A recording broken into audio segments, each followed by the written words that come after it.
Am I on?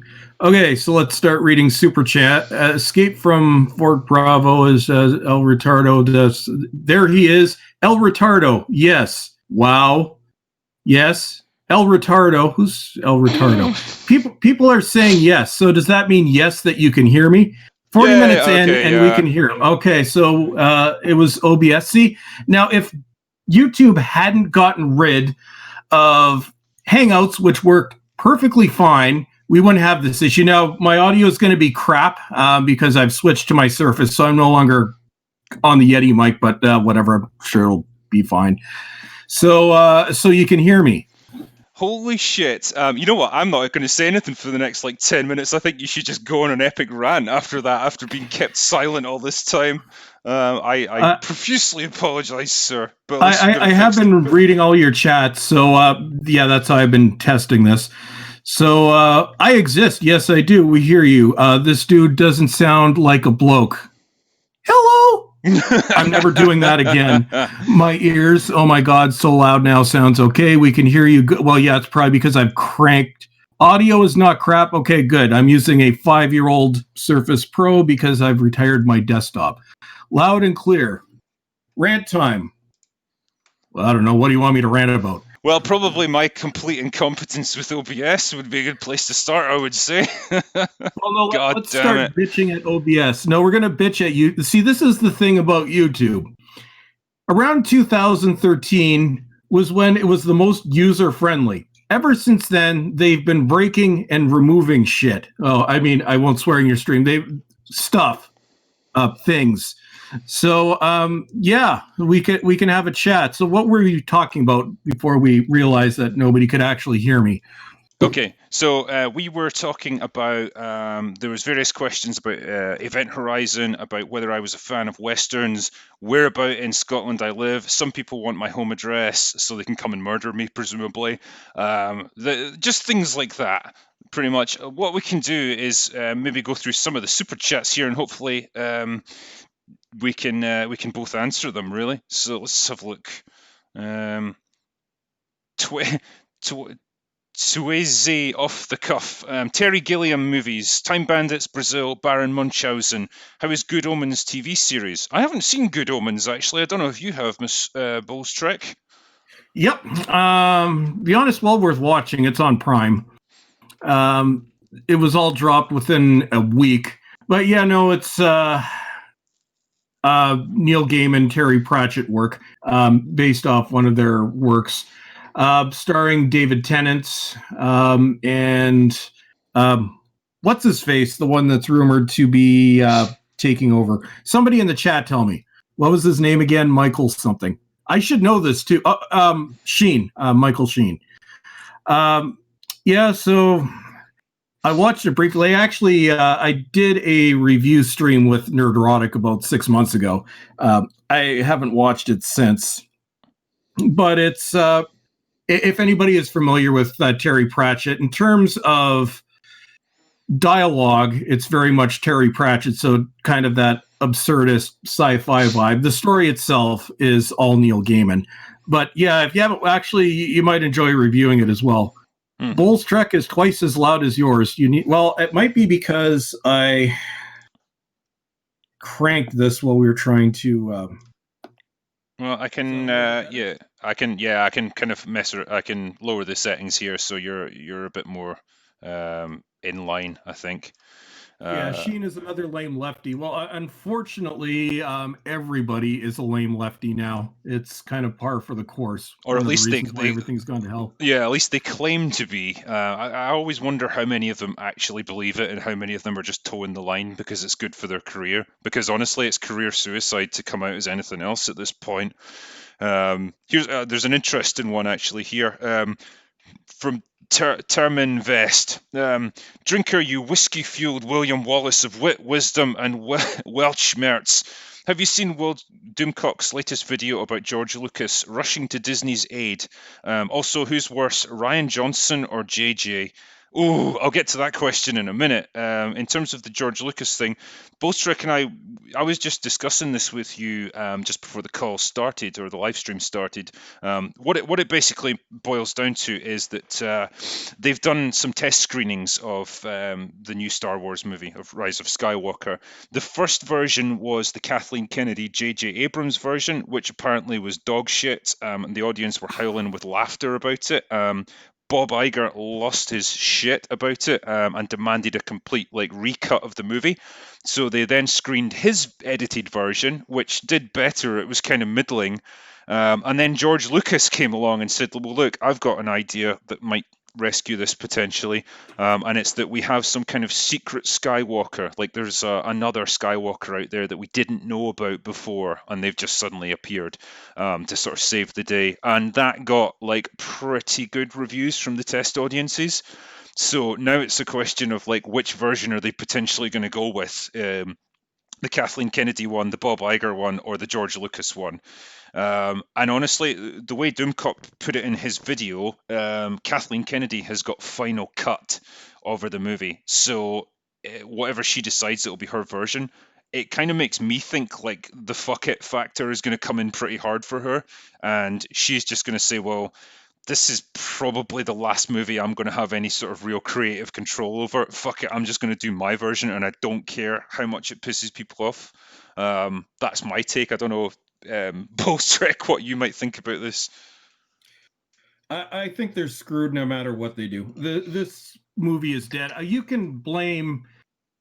It's almost 50-50 J.J. Abrams and Rian Johnson at this point. Because, yes, Rian Johnson destroyed the entire arc that had been built up in The Force Awakens. And to be honest, I found it kind of interesting, although I've come to actually hate The Force Awakens now, thanks to The Last Jedi. But J.J. Abrams decided to give us 3 characters that are completely uninteresting. Like, nobody cares about these characters.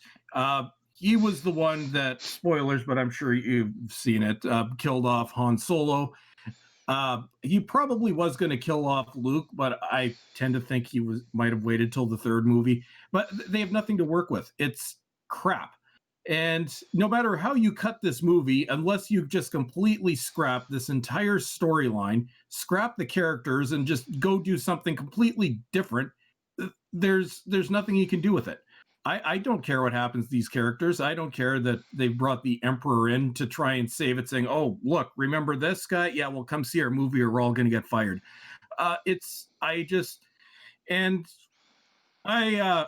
For Star Wars, I've seen every Star Wars movie in the theaters going back to Return of the Jedi. I was 5 at the time, so that's when I first discovered Star Wars. This is the first time, well, except for maybe Solo, but a main chapter film that I don't care about. You know, the trailers come out, I feel nothing. I'm like, I just don't, and that's what depresses me more than anything. And I think this is what depresses a lot of people. This is something that for decades, a new Star Wars movie was going to be an event. Now it's just we don't care. And yeah, so I don't care how they cut it. They've rumored 6 different edits of the actually apparently there's more than 6 now. That just shows you that they have no idea what to do with this. They're like, hey, we're just going to throw everything at the wall, see what kind of shit sticks. Well, you're still going to end up with shit in the end. I'm still swearing. I think you're all right with the shit. But yeah, it's the same with almost every series that I grew up watching. Every series, every franchise, I just don't care anymore. These are now all in the past. So now it's mainly just making fun of it. I am curious to see episode 9, just to see how they try and pull this together. But it's not something that I'm genuinely interested in. It's what I'll call morbid fascination at this point. I will be seeing it. I will be reviewing it, and then I am probably done with Star Wars after that. And what somebody keeps saying "ooga booga." I have no idea what that means. Yeah, I'm not sure where they're going with that. Just to answer the question about, from my point of view, J.J. Abrams or Ryan Johnson, who's worse? It's kind of like being asked to pick between a man with bad ideas and a man with no ideas.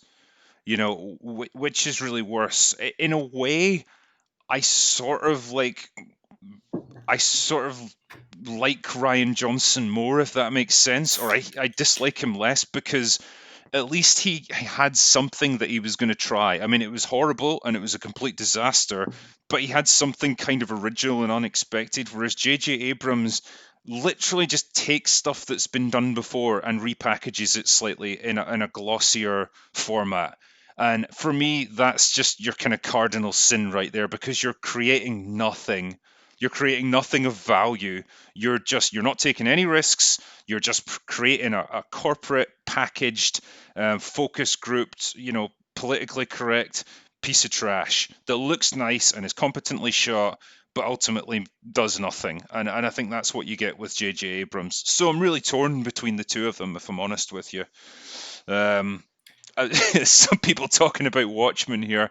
Yeah, I've done a vid on Watchmen. I was extremely disappointed in that. I didn't expect much else, to be honest, when David Lindelof said that it was going to tackle current day politics.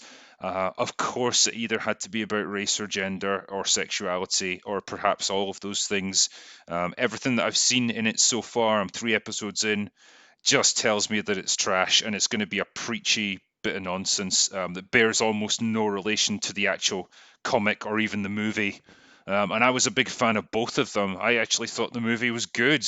I enjoyed it. It wasn't perfect by any means, but it stuck to the spirit, I think, of the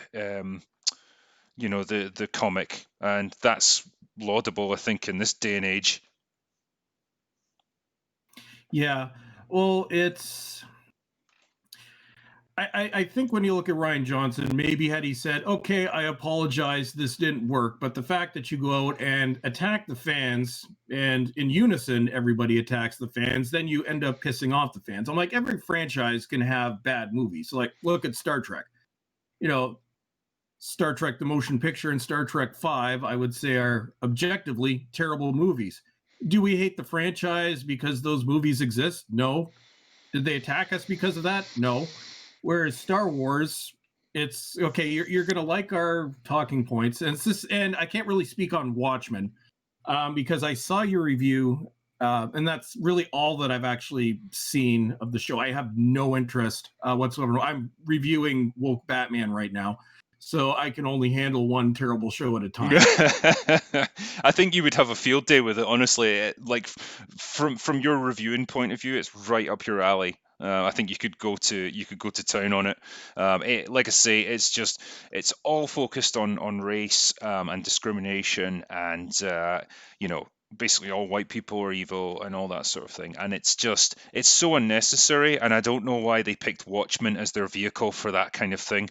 It just seems so out of place, and it honestly seems like just a convenient, kind of franchise with a bit of appeal and a built-in audience that they could tack this crappy story onto.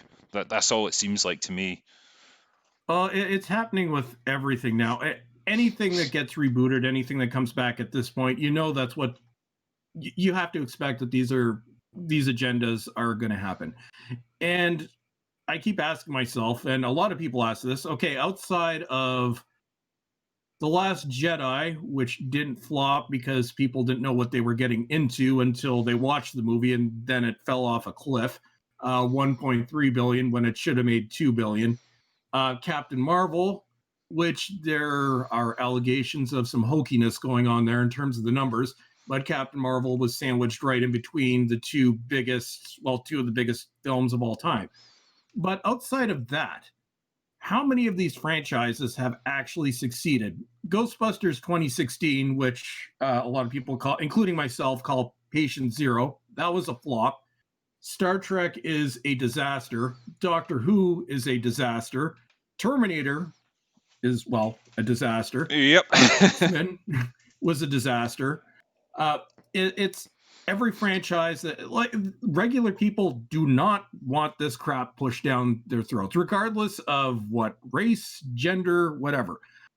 When you look at the people that we'll call NPCs, SJWs, they're less than 5% of the total population.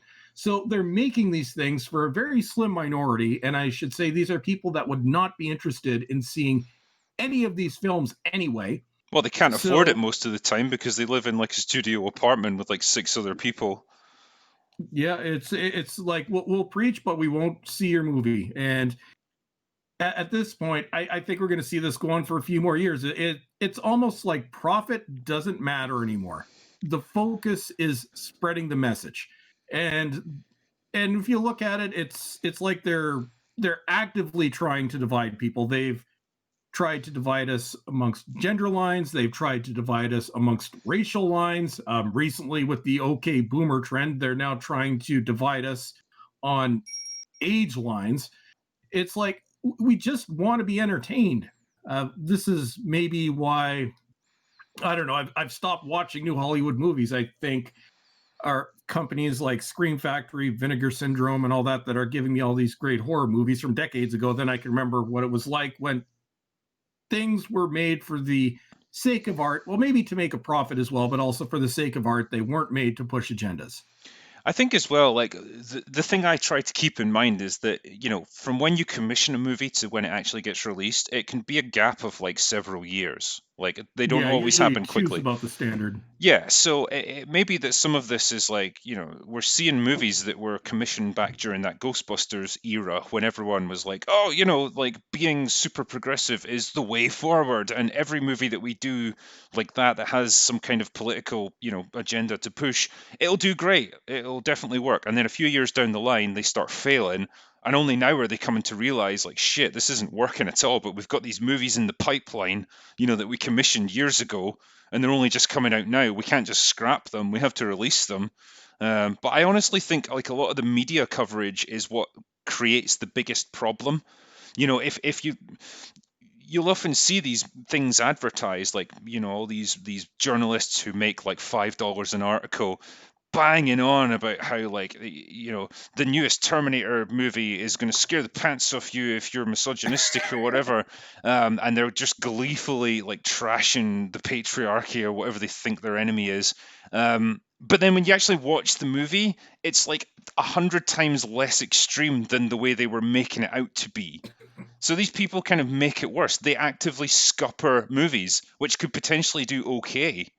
Like as much as I made fun of that character Grace, who's like the androgynous thing in Dark Fate, she's actually Yeah, way less annoying in the actual movie than she seems to be from the trailers. I mean, the actress that plays her can't really act, and she or looks awkward. Mackenzie Davis. Yeah, Yeah.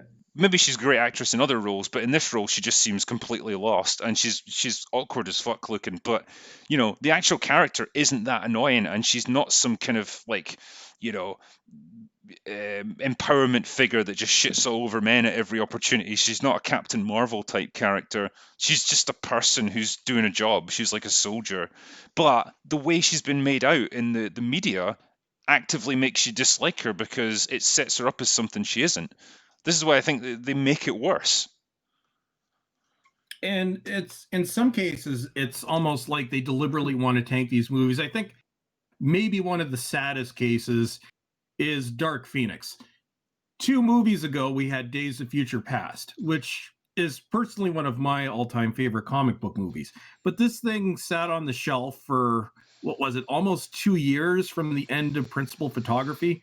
It was almost the idea of, okay, well, we don't want to release this before the merger. The merger happens. Okay, we've got to get this out. What do we Yeah. do? Well, let's just add that X women line. I'm like, it's almost like they wanted that one to tank. And I did end up getting the movie for free. I couldn't even watch half of it. Like this is it's.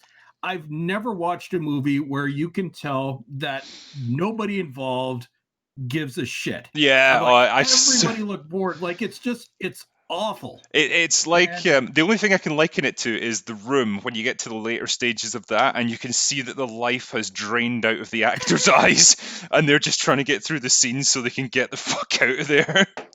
Well, yeah, the It's like difference though, that. the room is fun to watch because the room, it's like Plan 9 from outer space. Yeah. It's so ridiculous that you can enjoy it. I can't even enjoy Dark Phoenix on a so good it's bad. It's just it's a step below that. It's boring, it's bad.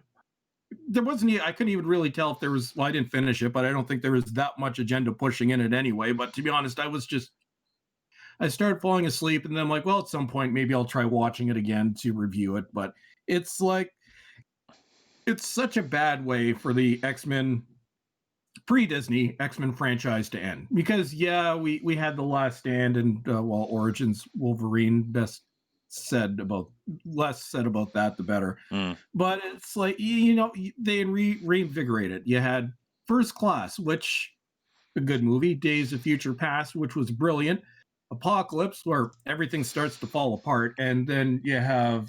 I think it's, if you want to look at the low point of woke agenda pushing, at least in terms of marketing, it's going to be Dark Phoenix. Yeah. I think a lot of that came down to, what was her name? The person that plays Mystique. Jessica Jennifer Lawrence. Jennifer Lawrence, yeah, like when she had her scene saying, "Oh, I think it should be called the X-Women because we're always having to save your ass." Like again, it's something that was probably added in late in the day, and it's just like it's put into the trailers, and suddenly it's all anyone's talking about. Again, you're kind of turning people away from the movie, but I always took this new incarnation of Jean Grey and the sort of Dark Phoenix storyline with Sophie Turner playing the main Sophie Turner. character. Yeah, like Oh yeah, that's just proof that like these people who were in Game of Thrones can't carry a movie. Like none of them no, can. Kit Harington when he was in whatever it was called, Pompeii, couldn't really do it. Emilia let's Clarke not has forget about Genesis. yeah, Emilia Clarke has failed in basically everything that she's done. And this is the thing, like Game of Thrones was fine because each of these people was only on screen for like 5 or 10 minutes at a time. But when they have to carry an entire movie by themselves, suddenly you realize they don't have any charisma, they don't have any acting ability really, they don't have any screen presence, they are not movie stars. And she's just proof of that. I think Sophie Turner has got the charisma of my desk, which Oh, which I've I got my think feet I up can on at say the this moment. honestly. Sophie Turner's performance in Dark Fate, and this is coming from, I'm somewhat of a film fan. I literally have, I think, somewhere around 4,000 movies on DVD and Blu-ray. Sophie Turner in Dark Fate might be the worst performance I have ever seen from a big budget motion picture. And that's saying a lot, especially recently. Like, it's just awful. It's actually, that might make a good video. Maybe I will. I don't know. She Make more one of my more comedic videos on it. Yeah, you should. And I think she's interesting because she's obviously like, she's tall and kind of statuesque and obviously very pretty. But yeah, in terms of actual charisma and stuff, there's just nothing going on there at all. So I feel bad for her. She just looks lost a lot of the time. People are Yeah. saying Mackenzie Davis was good in Blade Runner 2049. Yeah. No, not really. I know her from *Halt and Catch Fire*, which um, in the U.S. It was on AMC. I think it was on the Movie Network in Canada. Uh, I actually liked *Halt and Catch Fire*, except for one thing. I could not stand Mackenzie Davis's character. Just completely unlikable. So, um, Blade Runner 2049, I don't think she was one of the stronger elements of that film. Now, I have no problem if you disagree with that, but that's just my opinion. I don't think she can act. I think she comes off in everything I've seen her and is inherently unlikable. But why she was cast, and this is one of the problems with modern Hollywood. On top of just the pushing of agendas, if you want to see, or if you want to get people to come see a movie, it is sad, but you have to have people that are actually attractive on screen. Film is a visual medium. So you want people to want to come see your movie. I'm like, I would never be a film star. A lot of us wouldn't. I'm perfectly fine with that. But you give us somebody that really can't act, somebody that unfortunately, by traditional standards, is not that attractive. And I know some people disagree with me on this, but it's, if you want to get people to come see a movie, they've got, unless it serves the plot. Well, I think But you have to have some kind of visual appealing, or at least charisma. Yeah, If you're not visually appealing, yeah, best case scenario, you've got the mix of both. But if you're not traditionally pretty, as long as you have a personality, as long as you have charisma, that's okay. But none of these people have charisma. Brie yeah. Larson, no charisma. Jodie Whittaker, no charisma. It's the same thing over and over again. And it's not like there aren't actors out there that have charisma. You're just not interested in putting them in your movies. And Yeah. God help us when James Bond comes along. Yeah, there was one of the questions was actually about this. I can't remember if it was a super chat. I'm just going to look back through them here. But yeah, they were asking me about whether I think Bond 25 is going to flop, the next one.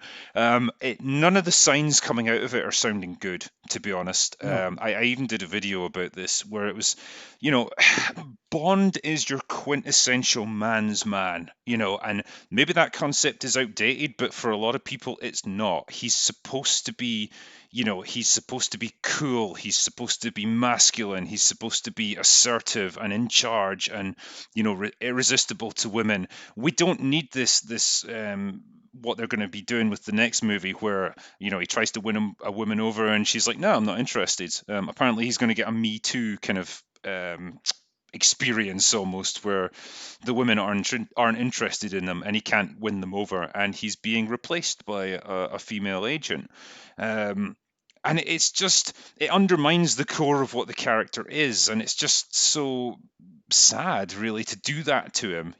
Yeah, you might sort of say, well, the concept of this like super spy who kind of sleeps around and he can have any woman he wants and he's like able to get out of any situation is a bit silly or a bit over the top or a bit dated. But that's what the movies are. That's why people go to watch a James Bond movie. They don't want a sensitive, flawed, vulnerable Bond. Like that's not why you see a James Bond movie. It's missing the point. And if that's the route they go down, I can't see it doing anything but failing. Well, the thing that they're missing is every franchise movie, it has its target audience. The people that they're aiming James Bond towards now are not the target audience. Now, use my dad as an example. 72. He's seen every Bond film in the theaters since the first one. Um, he knows probably most of the movies from memory. Actually, my uncle is exactly the same way as well. Um, how well do you think this is going over with him? And he found out because Yeah. my dad actually watches my videos. So it was the first video I did on it. He's like, they did what? I'm like, yeah. So this is where they're missing the point. James Bond has a target audience. It is the exact opposite of the people that you're trying to appeal to. Doctor Who has a target audience. The people that you're trying to appeal to, for the most part, do not watch Doctor Who. So, and I know the reasoning or the way it's been rumored is why James Bond went this way is they were so desperate to keep Daniel Craig that they gave him pretty much creative control where he could dictate where this goes. So a lot of this is actually coming directly from Daniel Craig. And then I look at it, I'm like, okay, so you started with Casino Royale, which might be the best Bond movie of all time.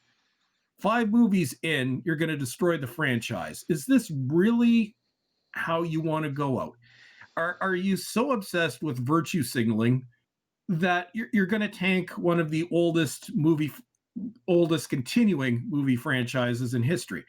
It's and it's this woke Hollywood bubble where they don't live in reality, and I honestly think they think, okay, this is how most people think. No, most people don't think. Well, at least they don't think this way. Yeah, there's someone in the chat actually who's saying the irony is that women still have dominant, assertive men. They just pretend not to. I don't think you're wrong there, to be honest. There's, it's not to say that men should be, in control of everything and that women should be No. subservient to them, but I would imagine that most women would like a guy who is confident and assertive and sure of himself and can get shit done. And if you start creating characters that pander to modern sensibilities, you're creating weak characters that no one's going to find appealing. Men aren't going to aspire to them, and women aren't going to find them attractive. So this is like basically every male character in Disney Star Wars. They're written almost like women, or they at least seem like they were written by women, because they're emotional and impulsive. They're unstable. They're jealous. They're needy. They're insecure. These are all things that men should not be, and that basically most men aren't. So it's just really disappointing to see it on screen, and it's really frustrating. You're like, this isn't reality. This isn't how men act, and it's not Well, how they used to it's act in movies. well, it's another case where they're missing the point because they're trying to pander to women. Newsflash: most women don't like this stuff either. Yeah. When you look at, say, well, even something like the "Not My Doctor" hashtag, which is now a "Not My Doctor" movement, half of the people in that movement are female. So you're pandering to a small minority of women. Again, I would say, well, only 8% call themselves feminists, so I'd say that 8%. And any We're so woman going to get that, banned after doing this stream, by the way. yeah, it's we'll avoid that word. Special people. Yeah, there we go. But it's only a small minority identifies this. So any woman that speaks out about it is accused of having internalized M word. Yeah. We'll let you all figure out what the M word is. Yeah, so it's like they've always got like a kind of way of silencing people they don't agree with, and it's funny how women's opinions suddenly don't matter when they go against their narrative. But anyway, that's probably us getting too far into the politics. Yeah. One person's saying, Master Chief Troy, Drinker, do you plan on doing a Doctor Who video about Jodie? Uh, I don't know, chat. Should I review a Doctor Who episode? I've never done it before. Yes. I honestly would be tempted to try it. If you guys think I should, then I will. Arachnids in the UK. Do that one. Is that your That recommendation? most people consider that to be the day Doctor Who died. It was Okay. the fourth episode of series 11. I think it could be a target for the drinker then, and see what I make of it, because I would be coming into it blind, like, because I haven't seen much of the new series of Doctor Who, so I would just be coming in like fresh almost, and I guess I could give it my opinion. Well, if you're looking for an introduction, yeah, you'll never watch the show again if that's your first episode. I'll give you a top 10 list of classic and some new Who episodes that are good as a starting point. Well, have you ever watched any of the classic series, or are you just completely new to this? No, I mean I've dips in and out. Like when I was a kid, I used to watch the Doctor Who, and it was the sort of Patrick Troughton, what's his name? Yeah, it's well, John Pertwee, Tom Baker. Tom Baker, that Uh, was the one. Yeah, like the Genesis of the Daleks and all those kind of things. You know, enjoyed those. And it would be episodes here and there. So I wasn't like a total avid watcher of it, but I got back into it when it was the Christopher Eccleston, David Tennant era.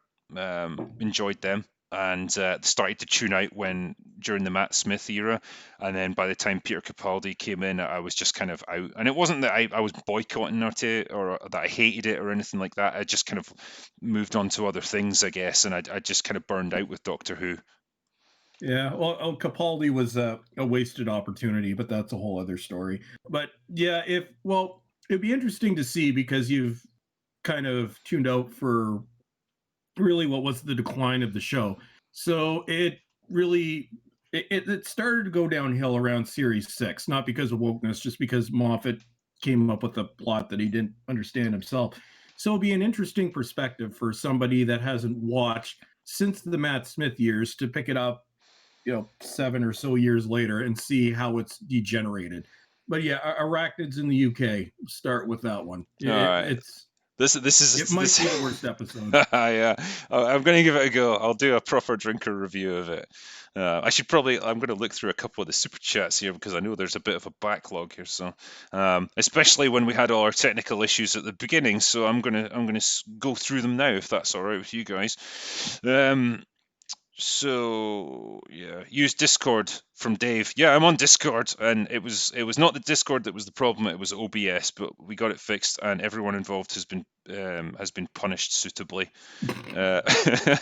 That'll be me then. Do we want to know? Yeah, that's for later.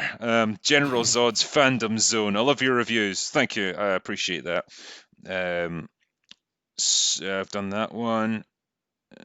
Will your review Ghost Ship 2002 and Rip It one? I think I was chatting actually a bit about Ghost Ship. I don't know if I'd rip it one because it had good moments in it, but the finale just definitely wasn't worth the setup. The payoff wasn't quite there.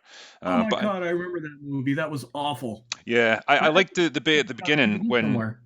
I don't know if you remember. There's a bit at the beginning where everyone's kind of dancing in a sort of evening soiree, and someone um, rigs up a cable right across the sort of deck area, and drops an anchor that pulls the cable taut, and it just slices through everyone and kind of cuts them in half. And it's just a Yeah, I brilliantly remember that. shot scene. It's like gory as fuck. But I did quite like it for that. But yeah, it kind of became, a bit goofy towards the end. Um, Yeah, I think I only watched it once when it first came out, or no, maybe it was a few years later. I got in the bargain bin. I think I was actually drunk while watching it as well, so that improved the experience. I think that scene is about, other than the fact that I thought it was crap, that scene is the only thing that I can actually remember about that film. See, I like the idea of ghost ships and stuff. I've always been fascinated by like the Mary Celeste and all that. That's probably why I Yeah. was a big fan of Event Horizon, because it's just a abandoned ship in space. I like the idea of a crew disappearing and then you find the ship afterwards and you got to try and piece together what happened to them. So that's what probably made it appeal to me. But yeah, it's a pretty goofy horror film. Um, No, I like the abandoned concept as well. Well, Star Trek the original series actually did it several times. Um, did Next Generation not do stuff like that as well? I remember at least Uh, one. yeah. There was an episode in season two. There was an Yeah, but I episode. know. I was going to say there's an episode where they're stuck in like an asteroid belt, and there's a ship that they locate where the crew had all kind of died at their posts, so it's Oh, not okay, yeah, abandoned as that such. was third season. I think it was the fifth episode, and I cannot remember the name. Oh, Booby Trap. That was the name. Shit, man, how Yeah, do you know these things? I've got a strange brain. It When I was a kid, from episode 1 to 79 with the original series, you could name any number, and I could tell you what episode it was. It was really pathetic. Holy I'm shit. a little rusty at that now. Good stuff. No, it's a good skill to have, though. What's my opinion on Tropic Thunder? I love that movie. I was responding to a tweet about this recently because someone just discovered for the first time that Robert Downey Jr. was in blackface in that movie, and they were completely shocked about it. And I was like, yeah, it was a comedy. It was poking fun at actors, who are like pretentious method actors who think they can play roles that are totally unsuited to them, and they go to the lengths of like getting a skin pigmentation change so that they can play a role. It was a piss take, and nobody seems to get it, or at least people nowadays don't. But I thought it was funny as fuck, and Robert Downey Jr. was just amazing in that role. I don't know if you've seen it as well, Bowlestrek. I watched it once shortly after it came out. In terms of what I remember, actually, I think I have that sitting somewhere on my DVD shelf as well. I remember enjoying it, but it's been so long I don't remember much about it. Same thing as when we were doing our last stream, you were asking me about Prometheus, and then I remembered, wow, it was so forgettable. I don't even remember anything that happened in this movie. Then your review came out. I'm like, oh yeah, so it's kind of the way my brain works. I'll find something that I hate, and then it's like my brain just decides to erase it. I think that's probably for the best, to be honest. You've probably saved yourself a lot of pain. I bet you can wish you could erase all of Star Trek Discovery and Doctor Who, at least the present series. No, no, those are burned into my brain, unfortunately. Yeah, Prometheus was an interesting one. I think the reason it pissed me off was just because it took such great concepts from the original Alien and then just turned it into absolute garbage that was so pretentious and so high-minded, but ultimately accomplished nothing. And then you've got Covenant, which just even somehow manages to shit on the legacy of Prometheus, if that was possible. It's like, Yeah. remember the heroine from the last one who survived and she was going to go off on this epic quest? Oh, she's dead now. She died off screen. I was like, Remember what? how What? excited we all were when we found out that Ridley Scott was coming back, and then we saw the results? Yeah, yeah. It's like this guy knows what he's doing. This is the guy who did Alien. I mean, he gets it. And then we realized Ridley Scott completely does not get it. But then it was Lindelof who wrote it. So what does that tell you? Like Lindelof also wrote Watchmen, the new TV show, should I say, not the movie. Yeah. And both of those things are garbage. So maybe there's a common factor there. I don't know. For me, the Alien and Turtle franchises, they parallel each other so much. They both of them have two of the best movies in history, and then just completely degenerated into complete crap Yeah, after that. And it's the same thing, rebooting it over and over again. And you have Alien versus Predator, whatever the hell that was supposed to be. Some things should be left alone and just not redone. And I think at it, if Alien would have stayed with Aliens and then that was it, then it would have been fine because we got Alien Cubed or Alien 3, and then it's been downhill. It's gotten progressively worse. yeah. I mean, again, it's much like Terminator. There's only so many different things you can do with that concept. Okay, it's an alien. It's this horrific thing that bursts out your chest, and then it turns into a xenomorph, and then it becomes really dangerous. How many different ways can you show that happening? And I think Predator was much the same. Like, the first movie was fantastic. The second one was passable. I still give it a reluctant thumbs up because I thought it had good ideas. Um, See, I like the second one, yeah, but that's the last one I like. yeah. And then it's got it goes into the Alien versus Predator years, and then they come back with Predators, which was meh. I can barely remember anything about it. Um, I didn't finish it. I That's a case where I actually fell asleep partway through the movie. Yeah, I remember seeing a great tweet about it, and it was like, you think you like Predators because Adrian Brody was somewhat buff in it, and his voice got bass adjusted, and it's got a Yakuza fighting a predator in a field of wheat, and that's it. It's such a forgettable movie, and then yeah, the Predator was just utter trash, and it somehow became a comedy for some reason. Yeah, that's actually another one that I stopped watching halfway. It's yeah, it's a 2019 thing. No matter what you do, even if agendas aren't the issue, everything just inevitably seems to turn into crap because nobody can come up with original ideas. And Yeah, it really feels like that, and it's, you know, redoing all these old concepts. Like, if you're ever going to try and remake a movie, you're essentially saying, we think we can do better than what was done before. And most of the time you can't because there's no artistic passion behind it and there's no originality. Um, so it's just never going to measure up. Another person here, Matthew Anderson, saying, finally saw Event Horizon. Thanks, Drinker. I feel like I'm really spreading the Event Horizon love here. It's great. Um, one of my best friends is like, he's a big fan of Event Horizon too, and you know he was really pleased when I finally got around to doing my review of it. And we're all hoping that they'll do an extended cut of it one day. Apparently, there is still a VHS tape of it that yeah, exists. well, as far as I know, even with the brief horror glimpses in the movie, apparently the most horrific stuff was actually cut out of the movie. That's what I've always been interested in seeing. Yeah. It was actually Event Horizon was one of the first DVDs I ever bought. Um, I think it was maybe around Christmas 1998. So yeah, holy crap, yeah, I've been watching that movie at least once a year for 21 years. Gosh, I mean, that's a long time. I remember watching it because I was too young to see it at the cinema. So when it came out on TV, I think I saw it. So I probably would have been about 12 or something at the time. And holy shit, man, that movie scared the crap out of me. Like, just seeing the crew log when they're like annihilating themselves in this like big orgy, it was it was pretty chilling stuff. And again, I think Well, the I actors was sell 20 it when I well. watched it and scared the crap out of me. Yeah. No, it's good, and I think I love the concept of it. People keep bringing up that it's basically Warhammer 40,000, like a precursor to that. because it's the idea that you travel through warp space and it's this dimension of absolute chaos and demons and stuff, and if you're not protected, then you'll just instantly go insane and start, destroying yourself and everyone around you. So I would go with that. I like that.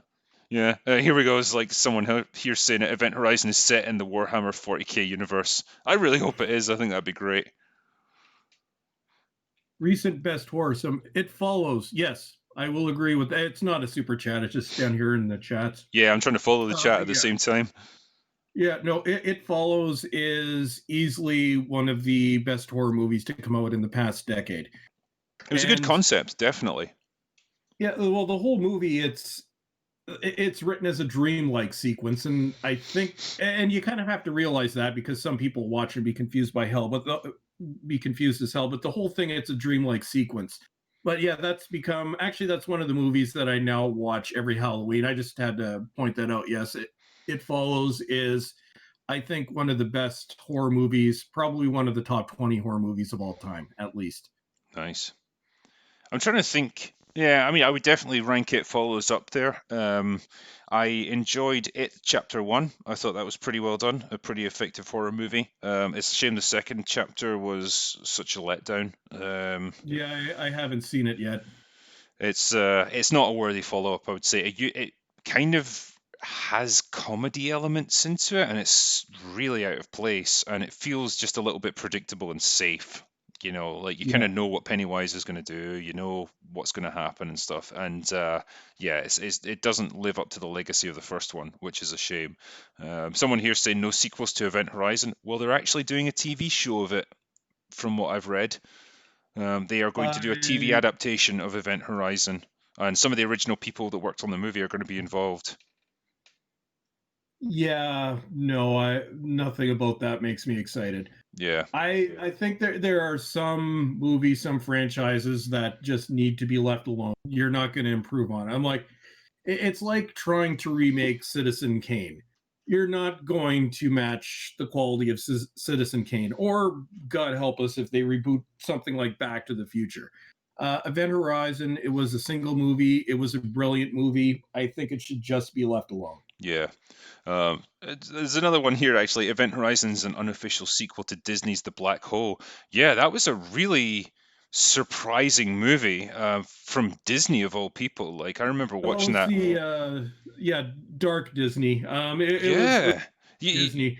the visions of hell and stuff at the end, that was like fucking, like that went in a completely different route from the rest of the movie, because it's got like these goofy kind of cutesy robots and stuff helping them out, and then you uncover this crew of zombies that's serving the antagonist. You get someone who gets sliced and diced by a robot, like a giant monstrous robot, and then some of them end up in hell at the end. It's Yeah. bizarre. Like really, it's a total trip. Well, there's another movie that Disney put out. I think it was roughly around the same time, called The Watcher in the Woods. I think I was maybe 6 or 7 when it came out, but that is actually, it's a horror movie. It scared the living hell out of me as a kid, and I keep meaning to pick it up. I think there's a DVD available of it, but and yeah, some people keep asking, "Do you like the X Files?" Yes, I do like the X Files, the original X Files, not when they brought the X Files back and it made everyone, including me, sad. Yeah, it was something that should have been left alone after the series properly ended. I loved it back in the day. The episode that had this sort of cannibal inbred family, fucking hell, that Oh yeah, chilled home. me when I watched it. Yeah, God, Yeah, second episode of season 4. that was It was some network affiliates actually refused to play that, and I think even in syndication, it wasn't shown again for years. It was in Canada, but I think in the U.S., I think it was actually banned. Yeah, I mean, for something in the mid '90s, to go down that route, that was pretty hardcore. I remember the one with the fluke worm as well. That was some pretty disturbing stuff. But it was a show that wasn't afraid to take risks, and I really appreciate that. But yeah, I hope they leave it alone now. That being said, Gillian Anderson, I think, was one of my first crushes. She was hot back in the day, man. Still kind of is Oh actually. yeah. Oh no, I was about to say, yeah. For she doesn't look her age. She's actually.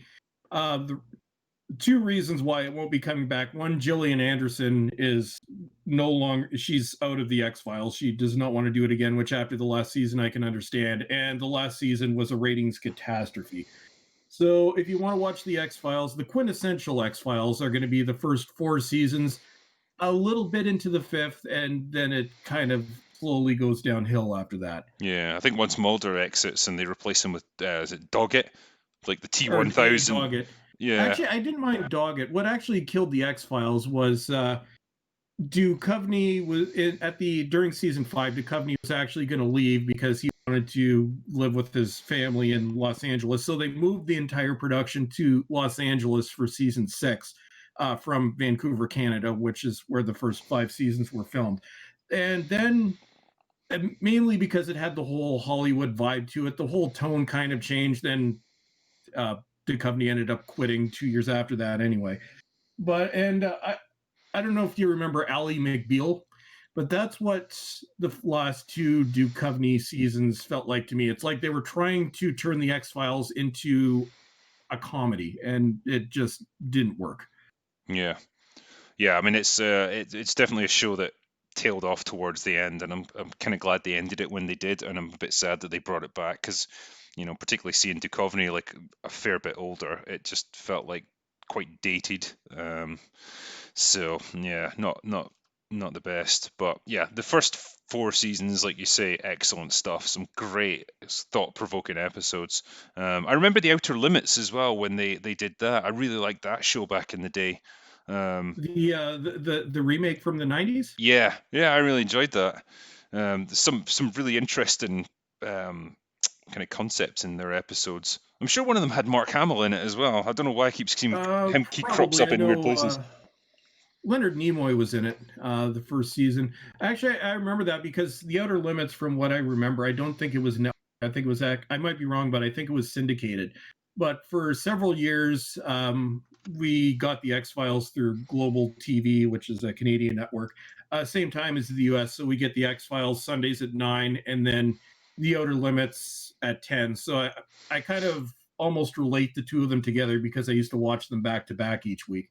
I at one point I had the first season of Outer Limits on DVD and ended up selling it, which I now regret. But I think there's a full series set available out there somewhere. I think it was the fact that a lot of the episodes had non-happy endings, shall we say. Um, Yeah, Very much a continuation of like the Twilight Zone kind of concept, where there's usually a sort of moral lesson to the whole thing. But yeah, sometimes you get quite invested in it. Someone just wrote here Chernobyl. I think that's all you need to say, really. I fucking loved that mini series, and did a review on it. It was one of those things I mentioned, and I was thinking about it today because over here in the UK, it's like Armistice Day, when we sort of remember the soldiers who fought and died in World War One, and Chernobyl kind of gave me the same thought of like I'd like to take. When I see people like in Chernobyl going into a flooded basement that's filled with radioactive waste to shut down some valves that will stop the whole power station blowing up and basically killing themselves in the process, or people running across no man's land and getting shot at and blown up. I like to think of people on Twitter who claim to have PTSD because someone sent mean tweets to them. And yeah. I just think, how would you survive in a situation like that? And that kind of puts life into perspective for me. It Well, always gives me a chuckle. I've always actually been fascinated by the Chernobyl Pripyat story, and yeah, actually, I ended up I didn't watch it while it was on because I didn't have the streaming service at the time because I didn't want to pay for it. But I ended up buying the Blu-ray when it came out, and I think it's one of the best miniseries I think I've ever seen. And it's just the way it grips, or the way it sort of captures just the panic, the sort of unbelievingness. That's a terrible word of the Disbelief. situation. Yeah, disbelief. I'm forgetting how to talk. Um, and the cover up and the events that followed, which well doesn't put the USSR in a very good light. And then right after that, just watch the Chernobyl Diaries. I don't know, they're or no, what was it? The Chernobyl, the found footage movie with Chernobyl. I think it's called the Chernobyl Yeah, Diaries, yeah, where it they is. just Yeah. watch them back to back. Yeah, that'll make for some pretty grim viewing.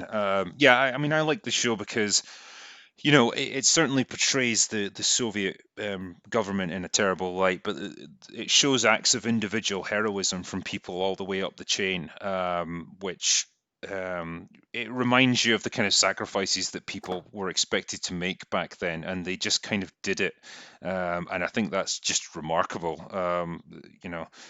You kind of wonder how many of us would step up like that if we were asked to, and it's pretty chilling. Like the scene where one guy's asked to go up onto the roof of the power plant to look down into the reactor core because they don't believe it's blown up, and he does it knowing he's going to get a fatal dose of radiation, but he's been ordered to do it, so off he goes. And you just see him turn around, and his face is already starting to turn red with the sort of radiation exposure, and he's going to be dead within a matter of days. And it's awful the way it's done, but very, Yeah. very effective.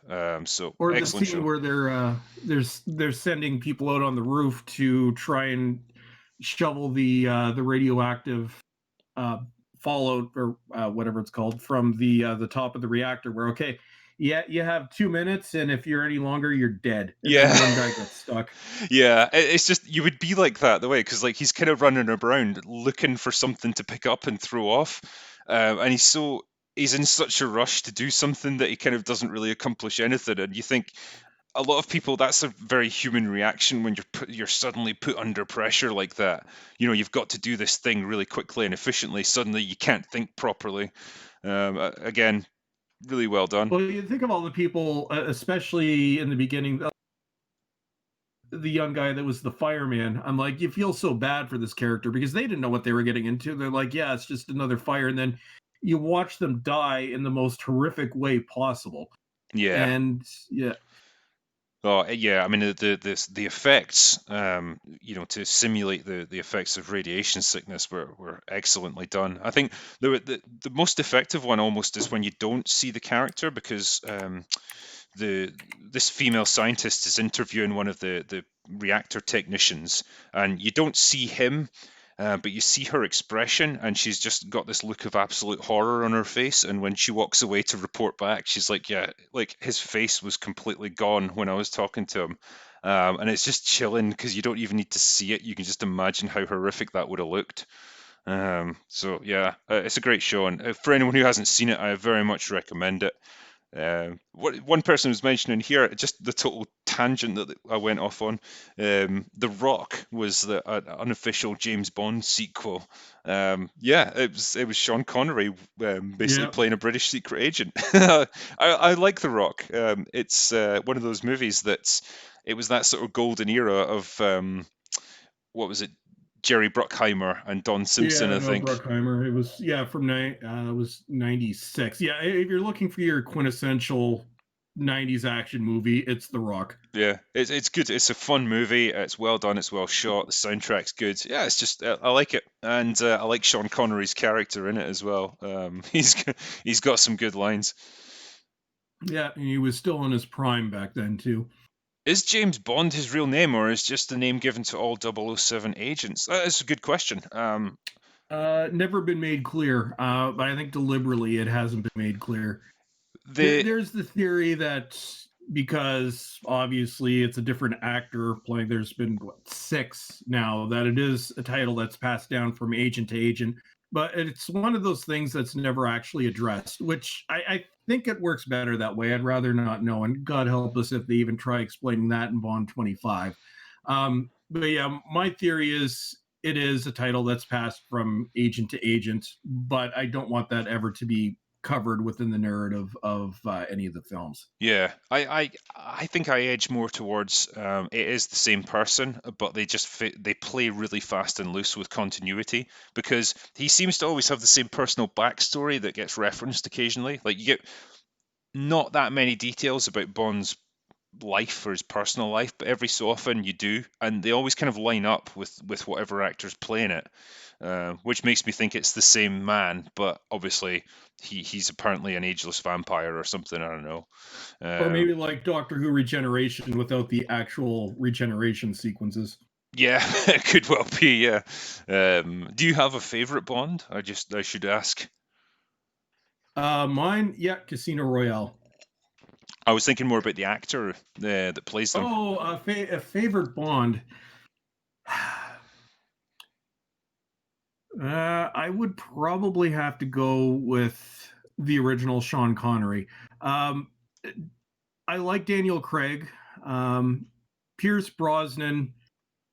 I like his first movie, but the three that follow did have not aged well. Uh, Timothy Dalton is a great actor, but I always felt he was miscast as James Bond.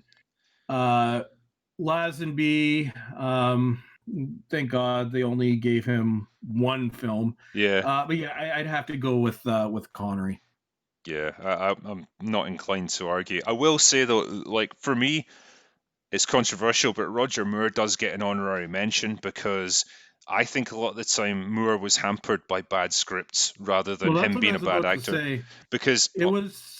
Oh yeah, go ahead. no, I was just going to say my genuinely my favorite Bond movie of them all is The Spy Who Loved Me, and in that one he plays a much colder and more ruthless and businesslike sort of Bond, and he plays it brilliantly. And I was just like, shit, man, if he got to play him like that in every movie, he would have been so much more well regarded than he actually is. Yeah, It's but just that. instead we get Moonraker. Yeah, and you get all this goofy stuff and the raised eyebrow and that sort of thing, and it was just it became campy. Whereas it showed that he was actually capable of doing a good performance, and apparently that was his favorite movie that he starred in. So it just makes me think, yeah, he could have done us a lot more, and that's why I always kind of like Roger Moore. I think he's the underrated Bond. I think it is true that he was hampered by bad scripts. I think the other issue with Roger Moore is he he he played the role for too long, at least 5 years. Octopussy and A View to a Kill. He should have been out by then because by the end he really was too old to play James Bond. And it was the exact opposite with Pierce Brosnan, where he could have done additional movies, but after four, he's like, okay, I'm done. I'm too old to play James Bond now. So I think there's the scripts and just not so much his early years, but his later years, I think brought him down a bit. Like A Yeah, View to a Kill is awful.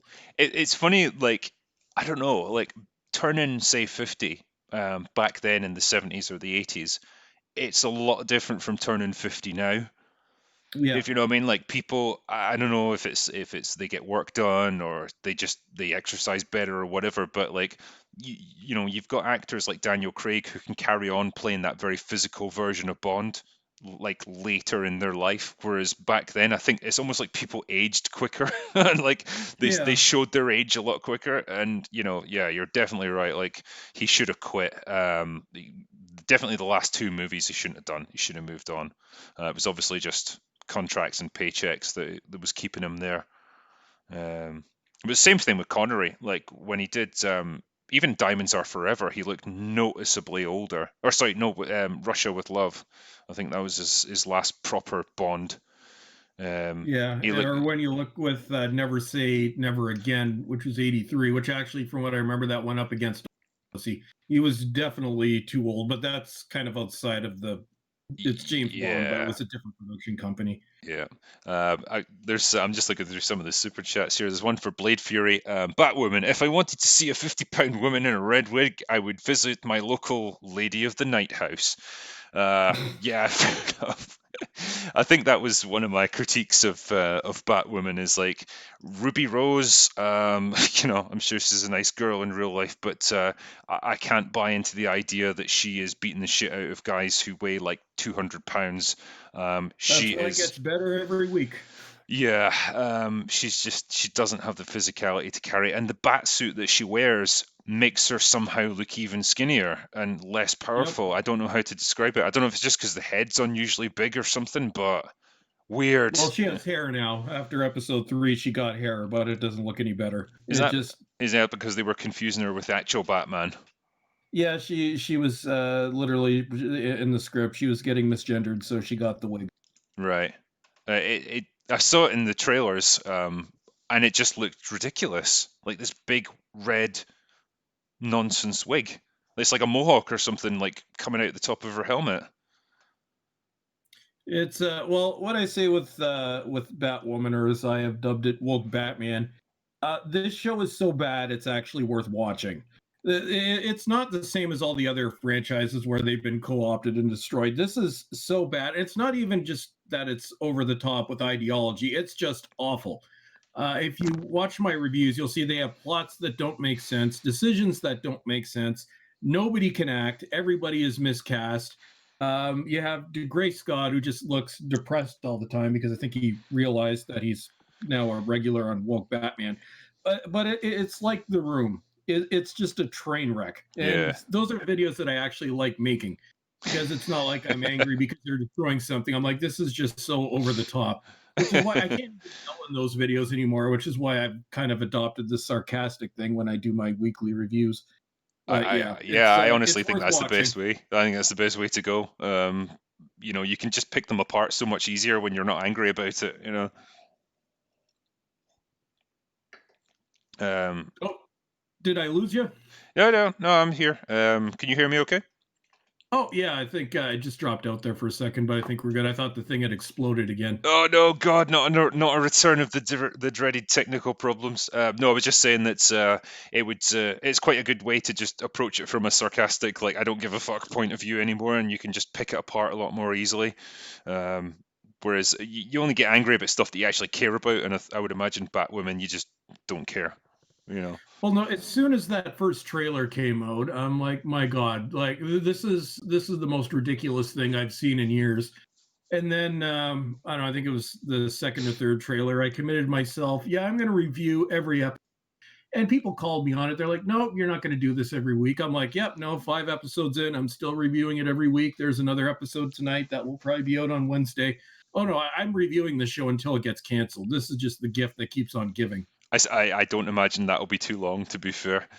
Yeah, well, apparently it was renewed for the rest of the season, but the ratings keep dropping in the six-figure range every week. So I have a feeling it might be retracted. Which honestly, I'll almost be sad to see the show go away because I'm just having way too much fun with it. Yeah, it's like a glorious disaster. Yeah. I'm just looking through some of the more of the chats here. Miguel Balmori, sincere recommendation. Any film by S. Craig Zahler. I'm not actually familiar with any films by him. I No, don't know if you've heard of him. no. If we could give us a name, then we'll look it up. But yeah, no, I'm not sure who. Okay. Yeah, sorry about that, dude. But yeah, if you give us some film titles, we'll give it some consideration. Michael Cassidy, I never saw Event Horizon until your recommendation video. Watched it the other night, loved it, and here is my thanks. Thanks, man. I think actually we talked about Event Horizon quite a bit already. But yeah, I appreciate the donation. Um, we've done that one. Right. Hey, drinker, you eloquent bastard. Greetings from Oz. The Elita Army are looking forward to your review of Elita Battle Angel. Get on it soon, please. I will, actually. What I'm waiting for is for it to be available just on movies or whatever, and I can get a decent amount of footage that I can use for the review because I want to refresh my memory of it. But yeah, good movie. Enjoyed it, and looking forward to doing a positive review. I don't know. Have you seen it, Bowlestrek? Yeah, I saw it in theaters. It's another case where I picked 4K, and I keep intending to review it. I'm just going to capture the footage and do a full review to give my thoughts on it. But I've been lazy, and that's been a project in the works for about 2 months. Cool. But Yeah. it was not it was refreshing to see, a female character that was actually likable and was there just because they were a good character. Although the actress whose name I forget, but did one of the worst short treks I've ever seen, so it might have been a one off for her, maybe bad directing, but that kind of disappointed me somewhat. There's a message just on chat from Steve. I was into Falling Down before it was cool. Well, so was I. I feel like I'm doing my best to raise awareness of that movie because I'd been meaning to review it for some time, and then I reviewed Joker, and it just made me think of Falling Down in a lot of Yeah, ways. So I felt like it would be good to do the two of them back to back. And I was pleased I was able to do that because it seems a lot of people either hadn't seen it or they hadn't seen it for a long time and then they went back to it and really enjoyed it. But I fucking love Falling Down. It's one of my favorite yeah, films. For me, it's Michael Douglas's best performance ever. yeah. and it's got such a poignant a line near the end, where he's talking about, I'm the bad guy, and he doesn't understand how it happened, and he just says, I did everything they told me to. And it just Yeah, such a beautiful way of his character expressing he just doesn't understand how it all went wrong. Brilliant, brilliant film. yeah, that's that's actually another movie that I watched one year. I first saw Falling Down when it came out on VHS, I believe in late '93. I was 15, and just the concept, and even back then, even now, a movie like that is a rarity. Where you have the anti-hero, but it's almost like you definitely don't advocate what Michael Douglas is doing in that movie, but it's a point where you kind of understand his perspective and why he's doing the things that all of us want to do, like blowing up a construction site, or the hamburger scene with the really set. Obviously, it was based on McDonald's, but what the Big Mac actually looks like in real life compared to the pictures. Um, but yeah, it's about a guy that has had enough. Like the gang scene where he's nuts and they end up running away from him. Oh, I It's love it. but yeah, it's I love the way he very just, similar to the Joker. yeah, I love the way he just screams at them, and he chases the guy with his briefcase and stuff and the baseball bat, and he's just screaming at them that he's going home. Again, he's a guy who just wants to be left alone. You kind of feel like if nothing had gotten in his way, would you just walked home, and probably it would have got diffused. But everything in this world just seems to be set against him, and yeah, he's such a good anti-hero. Yeah, can't say enough good things about that film. I really enjoyed it. Um, Well, Falling Down and the Joker, there's similar themes as to how does society create a killer, and that seems to be the fundamental question behind both movies. It plays out differently in each case, but something like that back then and especially now is a rarity in Hollywood. And I know you did a review on Joker as well.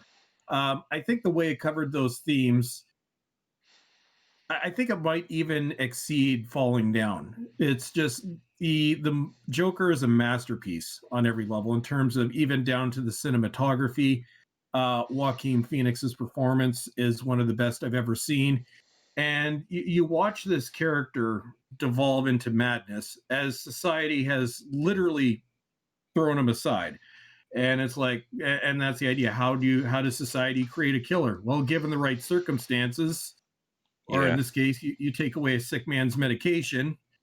So literally being ignored by society, and then see what happens. But those are Joker and Falling Down. They're movies that you can watch over and over again, and you can get something completely different each time because they're so nuanced. There's so many layers between them. And Michael Douglas and Joaquin Phoenix, the way both those characters are portrayed is, I think, two of the best performances in film history, easily. yeah. I think the with Joker, it's one of the few movies where I couldn't take my eyes off the screen. I was completely like enraptured throughout the whole thing. There's nothing that could have got me out that movie theater until the film was over, because Joaquin Phoenix's performance is absolutely captivating. The cinematography is great. Every scene feels like it's powerful and it's significant. And what a great character that they've created in Arthur Fleck.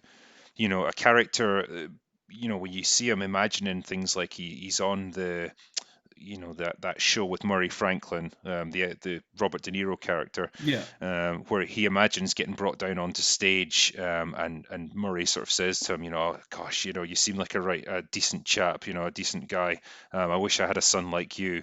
And he gets a hug off him, and it's such an innocent kind of scene where you just get this insight into his mindset, where he just wants someone to care about him. He just wants like a kind of father figure, or just anyone in the world who sees some value in him.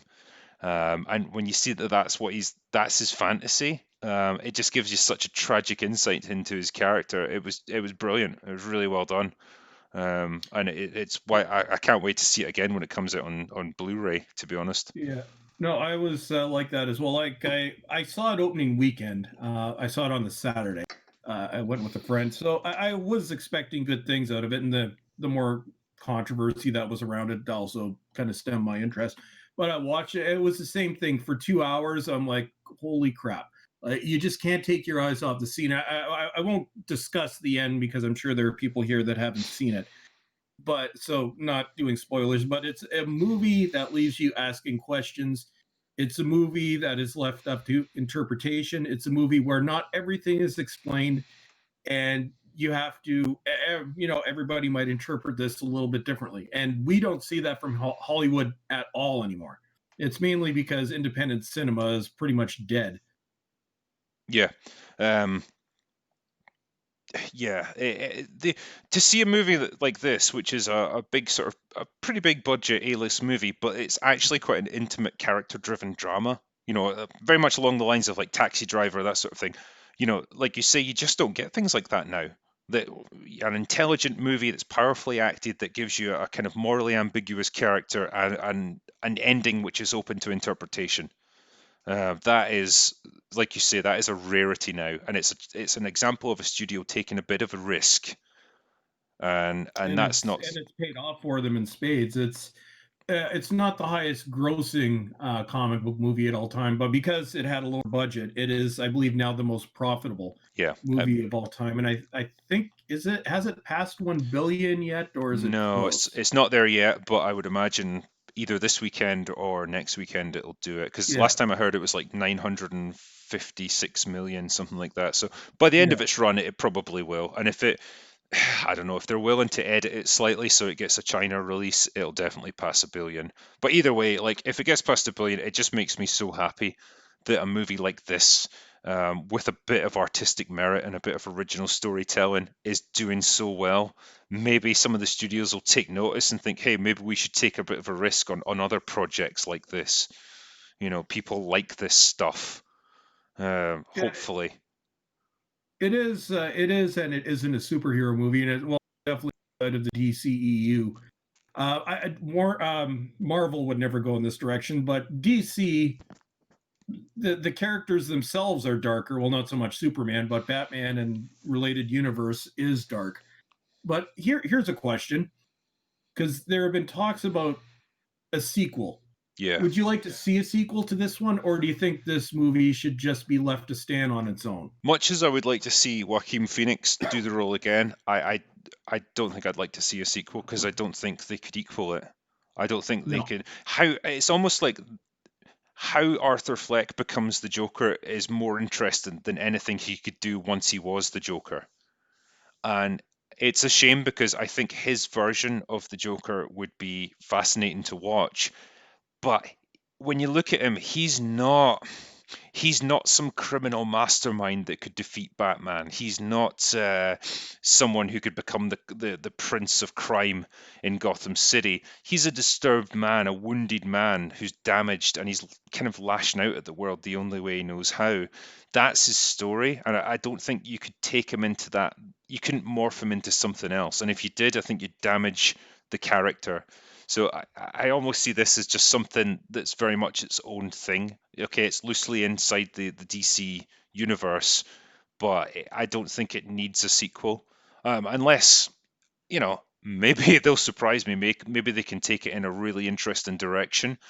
I just don't see how at this point. But maybe this is what the DCEU should really become, just a series of almost standalone, mini universes with their own self-contained stories and characters, rather than trash like Justice League or Aquaman or anything like that. Well, what I'd like to see them do is maybe do a mix of both, where you have the movies that are geared towards kids, but then also have these R-rated movies, and not something like Deadpool where it's comedically R-rated, but something like Joker, which is R-rated, but it's serious. And it's been proven because of the performance of the film itself that there is a market for that. In terms of whether or not I want to see a sequel, I don't want to see a sequel, mainly because all the questions that are brought up in Joker, which again, I won't say because I don't want to ruin it, but all those questions, there's no way you can really do another movie without either answering those questions or doing disservice to those questions. Yeah. So I think this is one of those movies, it'll be like Taxi Driver, 30, 40 years from now. This will be a movie that people will remember. This is a movie that people will continue to study. So in this case, even though it would be nice to see something else along this line, I think Joker needs to be left as it is. But Warner and DC, please take a message from this. These are the types of movies that we want to see. Like, yeah, perfectly fine. You can have Aquaman and Shazam for the kids, but there is an adult audience for comic book movies. Like most people that buy comic books are our age. So there is a market for it. So I would hope that they will do this going ahead, but considering some of the movies that they have coming, maybe this is a one-off, and is a one-off, then that just sucks. Yeah, it would be great to see more movies along these lines. It would definitely give us a different slant on the superhero genre because honestly, like Marvel has got that kind of cookie cutter, predictable, safe, fun, and colorful kind of superhero movie sewn up. Like you can't beat them at their own game. So it would be great to see DC do something different and go down a different path. I think they did it to some extent with Zack Snyder, but he was never allowed to really finish off his artistic vision. So we'll never know what could have come of that. I'm not going to say he was Well, it perfect or worked with anything, the but well, it worked with the Nolan films, which the Dark Knight trilogy, which is kind of where I thought they were going to be headed, because it's kind of ironic where when Batman Begins came out in '05, and then Dark Knight comes out in '08. Those were at that point probably the best superhero movies we'd seen to that point, largely because they were grounded in reality more so than we'd seen before and really we've seen since. I was hoping that that's the direction they were going to go in, as a contrast to what we were getting from Marvel. Because keep in mind, Dark Knight came out in 2008. That's the same year as Iron Man came out, so they would have been a decent contrast to each other. But the problem is, they tried doing the Dark Knight approach with Superman, which doesn't work. And then for every movie since then, except for Wonder Woman, they had no idea what they were doing with this whole universe. And Justice League is the prime example where it is possibly the worst superhero movie ever made. And then you have Aquaman and Shazam, which I'm not going to say they're terrible movies, but they're kids' movies. So yeah, I'd like to see just two universes would work for me: the kids' universe, and then the Christopher Nolan Joker universe, not a Joker sequel, but something along those lines. And I would say, um, put aside Joaquin Phoenix ever playing the Joker again, maybe even get him to play a Joker within the larger DCEU universe, but have it unconnected from the role that he played in the actual Joker film. That I would be fine with. yeah. I mean, there's someone here in the chat actually, Nestor Arenas, saying, "What if the sequel is a criminal mastermind that picks up the name Joker and fights Batman?" Because obviously, when Bruce grows up, the Joaquin Joker would be quite old. Yeah, I assume that's if it does fit into the DC continuity, that's probably what it is. Like Arthur Fleck isn't the real Joker. He's almost like just a prototype Joker, and he becomes like a symbol that the Joker ultimately models himself on. Because yeah, like Joaquin Phoenix is easily like 40, 45 years old, something like that. This is set in the Yeah, he's a few 1980s. years older than me, so. Yeah, so Although, how old was Jack Nicholson in '89? Was he maybe 50? maybe 50. Yeah. Yeah, But I think because this is set in like the mid 80s probably or the early 80s, I think. So to bring it into the present day, you're talking almost 40 years. By any standard of measure, he's going to be an old man in 2019 or whenever they actually make these movies. So I couldn't see how he could possibly be the real Joker that Batman ultimately fights.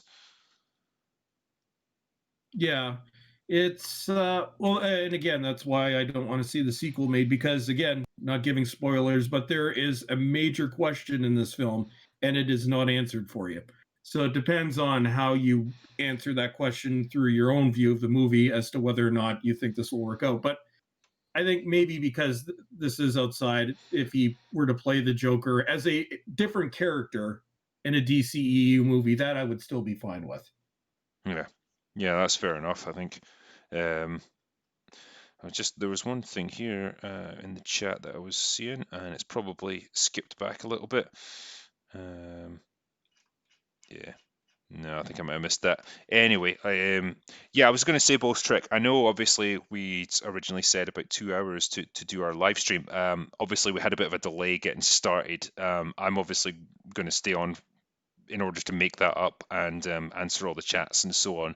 Are you okay to stay on for a bit, or do you want to kind of sign off? It's totally up to you. Oh no, I'll stay on. My dog is asking to go out. She's being very quiet, Lexi, my Siberian Husky.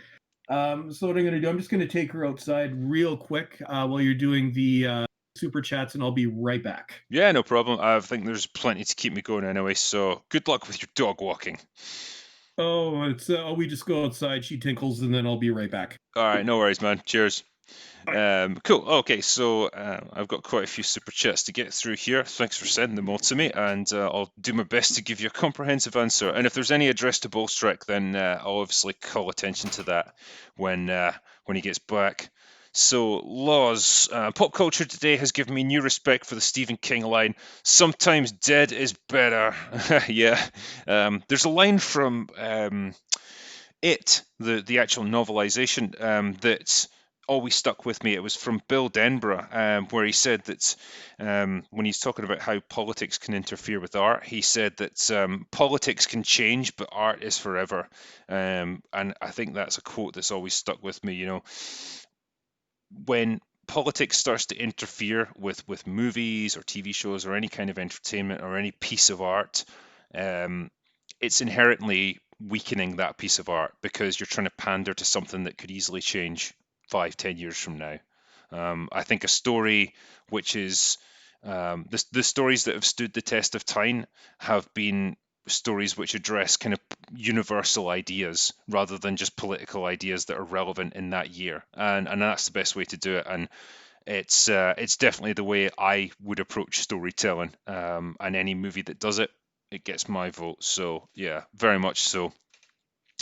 Um, Another one from Laws. If there was a time when George Lucas, wherein a George Lucas idea could have saved this franchise, it was episode 8 at the latest. 9 is DOA. Yeah, I think so. I would imagine that about 80% of episode 9 is going to be trying to undo the clusterfuck of The Last Jedi. And then about 20% will be actual original storytelling, which is what they wanted to do. Yeah, I think George, it would have been good if they'd had him on board and he had actual authority to make creative rulings. But ultimately, they gave complete control over to Ryan Johnson for episode 8, and he fucked it. And I'll never understand why they gave this to a completely unproven talent like him. He wasn't qualified for the job at all, so weird. Um, Amagoy. Greetings from Nixonville. Any thoughts on the new Watchmen show? Yeah, it was something that I talked about near the beginning of this stream. Um, I dislike it intensely. I think it takes the Watchmen name and just uses it as an excuse to push forward whatever nonsense politics the writers had in mind. It's a show that's just about racism in small town America, and as much as you can do that in your own TV show, which is original, trying to cram it into the Watchmen is just nonsense, and I don't understand why they did it. It's not a good show. The characters are boring as shit. Nobody's got any real personality. The dialogue is flat. It's picked up ever so slightly in episode 3, where they start to make a few more references to the actual events of the Watchmen, and they've got Silk Spectre involved, played by an actress who I can't remember what the hell her name is, but she seems to crop up in everything, and she's actually pretty good at her job. But apart from that, yeah, I don't think it's going to get renewed for another season because apparently the ratings have gone down the drain. So good riddance. I think it's shit. Um, James Jameson, have you seen The Gunfighter with Gregory Peck, 1950? No, I haven't. I know we were talking about classic westerns earlier. I intend to review Unforgiven because it's one of my favorite westerns, and Pale Rider, which is another awesome one. I'm a big Clint Eastwood fan.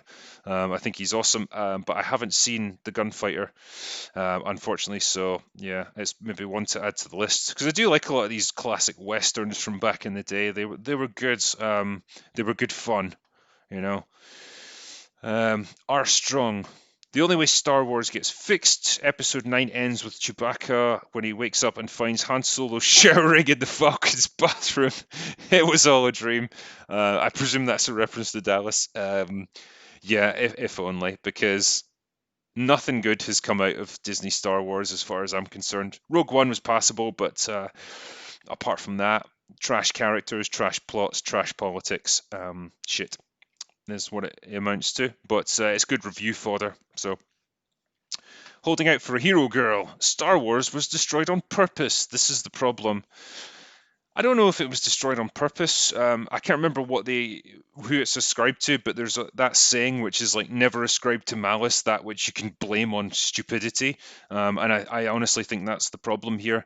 They were too incompetent to really handle an IP like Star Wars. I think Kathleen Kennedy has done a terrible job managing the franchise. I think she's created a series of disasters. She stumbled into a bit of success with Force Awakens and Rogue One, and then it's just been on a downward spiral ever since then. Constantly firing directors, hiring people that were not appropriate for the job at hand, refusing to take any responsibility for your screw ups. It's awful. So. Yeah, I don't think it's been destroyed on purpose. It's just done through incompetence. Bo Semler. And I am back. Hello, sir. I'm just working through the super chats at the moment. I was just ranting about Star Wars a little bit there and saying how great a leader Kathleen Kennedy is. Oh, she's wonderful. Yeah, great job. Really takes responsibility for her job and her role and her mistakes. Yeah, it's great.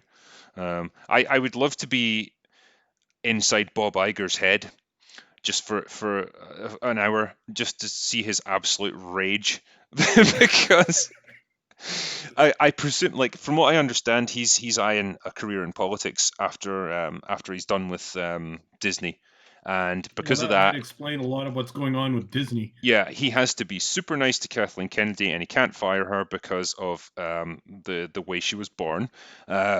And because of that, like, he just has to say nothing but nice things and basically take the blame for her screw ups. And I'd love to see what he really thinks because he must be aware of how bullshit this all is. Well, think of poor George Lucas. He letting her take over was his decision. It was part of the contract. And then she just completely betrays him, throws away his script. But Kathleen Kennedy, it's like, well, look at what everyone at all these films she's been involved with. Well, they're all Lucas or Steven Spielberg productions. And she was a producer, probably just money handler. I don't think she had much creative input to any of those. Given that there are a lot of classics included in this, I'd say she had next to no creative input. So it's the example of the ultimate undeserved Hollywood hack. Yeah. Her and J.J. Abrams actually they make a great partnership because, again, he's a complete hack with not an original thought in his head. And, you know, ultimately they both failed upwards. So well done to them. If people are dumb enough to keep promoting them, then I say they should just carry on making as much money as they can. But yeah, I think it's the fact that she doesn't even have the decency to step down that's just the most galling. It's like she is going to have to be carried out of Lucasfilm in a fucking straitjacket. Like, she will just not leave. You just know she'll be there till the last minute because she loves that power, that prestige. But I would hazard a guess that behind the scenes she's already been quietly replaced and she's got very little actual power at this point. I think Kevin Well, what Feige's going to have a lot to do with it. Well, when you look at it, 4 years removed from the Force Awakens, what she managed to do to Star Wars with 4 years and 5 movies is absolutely mind blowing. Like, how do you screw up Star Wars? I'm like, this should have been a gift, but somehow Kathleen Kennedy managed to do it. And at this point, like, Yeah, the trailer for the Mandalorian, I don't care. She's killed my love for Star Wars forever. Yeah, and even if it does, even if The Mandalorian is great, like fine, but it's a fucking TV show on Disney Plus. Like, how much of an impact do you think that's going to make, really? Like, it's the movies that people care about. They don't care about these little side stories for the most part. I mean, fuck, man, I'm not going to get Disney Plus. Like, I've got like Nope. 3 streaming services already. I don't need to pay for a fourth one. Well, they're banking everything off of Star Wars and the MCU, and Star Wars is definitely in a downward spiral. And don't.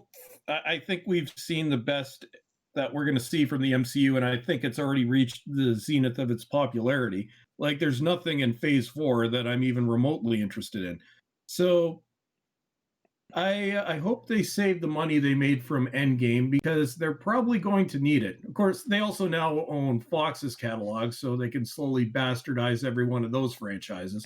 Yeah. But the streaming work, like the whole streaming industry, is going to absolutely implode because if you want to get all these services anyway, you're paying more than we would have been paying for cable in the first place, which completely nullifies the whole reason for switching to streaming in the first place. So it's going to be amusing. If I was a cable company owner, I'd actually be happy now. Yeah, yeah, absolutely. I could see it going that way. When it was just Netflix, it seemed like shit, man, this could be the future. Like they seem to have everything. They've got like a million shows on the go. A lot of it's good quality, and it's like what, $10 a month or something like that. It's Yeah. nothing compared to what you pay for cable. But then suddenly more streaming services pop up, like Amazon's getting in on it. YouTube's got YouTube Red. Now you've got Disney Plus. Like fuck, it just never ends. And yeah, like you say, it's going to get oversaturated to the point where they're all going to kind of collapse a little bit. So Well, not to mention CBS, NBC is coming out with its own streaming service. Like Netflix, it used to be okay. I'm bored. I'll always find something on Netflix. But you look at what's on Netflix now. They've lost a lot of their major series to, well, they're losing most of the major ones to other streaming services. So those are gone. Like all the shows that I used to watch on Netflix have been gone for years. They have their own content, which the quality is what's the best way to put this? shite. Uneven. Yeah. Well, they have they still have the occasion, like they have uh shows like Stranger Things, which did trail off a little bit in the last season. They have Ozark, which I like. There's also another show on called End of the Bad Word that will get you demonetized world, which the second season of that one recently dropped, so that's worth watching. But when I look at all the, and occasionally I'm like, okay, this show looks like it's interesting. Halfway through the first episode, nope, to hell with this. Yeah, And then you go, I remember they used to have this one movie. Is it there? Nope. Some of the documentaries aren't bad, although some of the better documentaries are documentaries that they carry that they didn't actually make. Like one that I actually watched last week was a 10-part series, Hitler's Circle of Evil, which I think this was actually PBS originally, but absolutely fascinating documentary. So you still have good things like that, but in yeah. terms of the quality, it's gone. Yeah, I think you could cancel your Netflix subscription for like 11 months of the year and just bring it back for a month and then just binge watch the few good things that are on and then just cancel it again and save yourself like $100 or whatever it might be. It's like that. I enjoyed Making a Murderer. I think that was on Netflix. There was one that I was watching recently called Unbelievable, but I'm starting to lose interest in that a little bit. That's like a kind of rape victim and how she gets Well, treated. I've seen it. Yeah, I didn't watch it because, well, is this going to be agenda push? Is because I'm.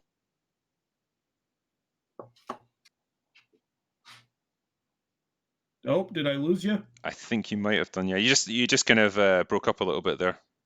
Oh, yeah, it's the internet gremlins. Yeah, no, I saw unbelievable recommendations.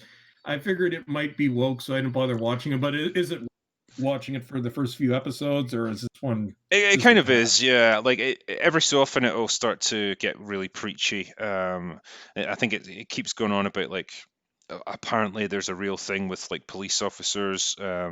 They can be quite prone to domestic abuse themselves, and so one of them becomes like a suspect. And just also, I think it pushes the whole, like, a lot of rape aren't reported properly, or that they're not followed up on, and no one kind of takes it seriously.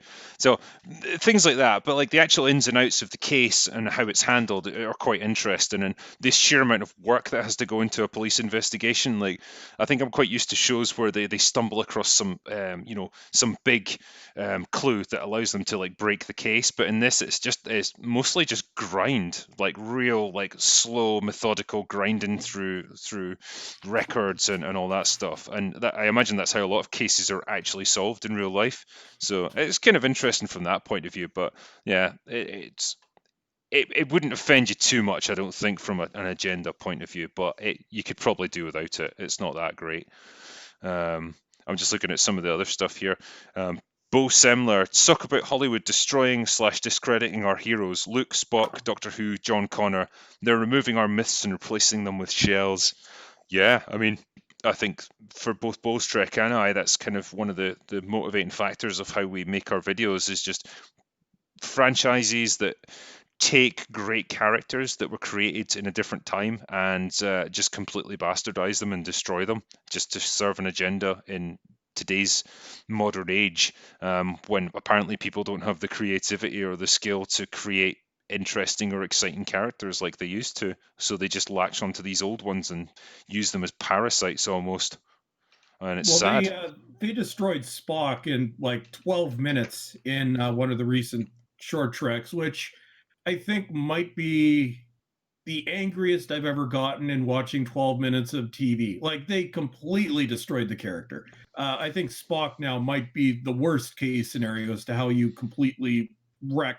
I feel bad for Leonard Nimoy, and thank God he wasn't alive to watch this, but it's just ridiculous. Yeah, I haven't watched much of Discovery, It's and it just makes me sad thinking about it. But it's like a show like that, where it's kind of set just before the Kirk era of Star Trek. Have some respect for the original characters and just leave them out of it, or just reference them occasionally, but don't have them be in it and try to put your modern slant on them, because it's just pathetic. It's so disrespectful to what they were. Does Spock not, is he not like all emotional now, and he's got a beard and an emo hairstyle and everything, and he's just like a completely different person? Well, in the short trek, not only is Spock smiling and grinning, but he breaks into song. What the fuck?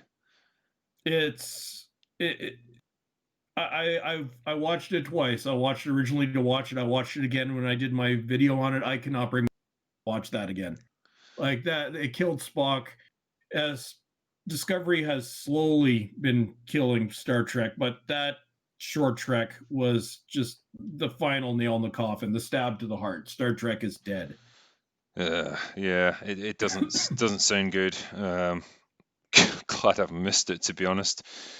Waiting to see Westworld 3. Hope it doesn't stink. Yeah, well, I think you're hoping in vain. It looks shit.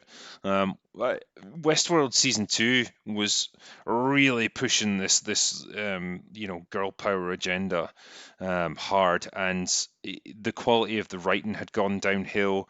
It was a meandering sort of season that had a lot of really like um, pointless side stories that didn't really go anywhere. The main narrative was all convoluted. It was not going in a good direction, and it doesn't look like season 3 is going to get any better. I also don't like the fact that it's set outside of Westworld, so it's like now you're just got a generic kind of future drama.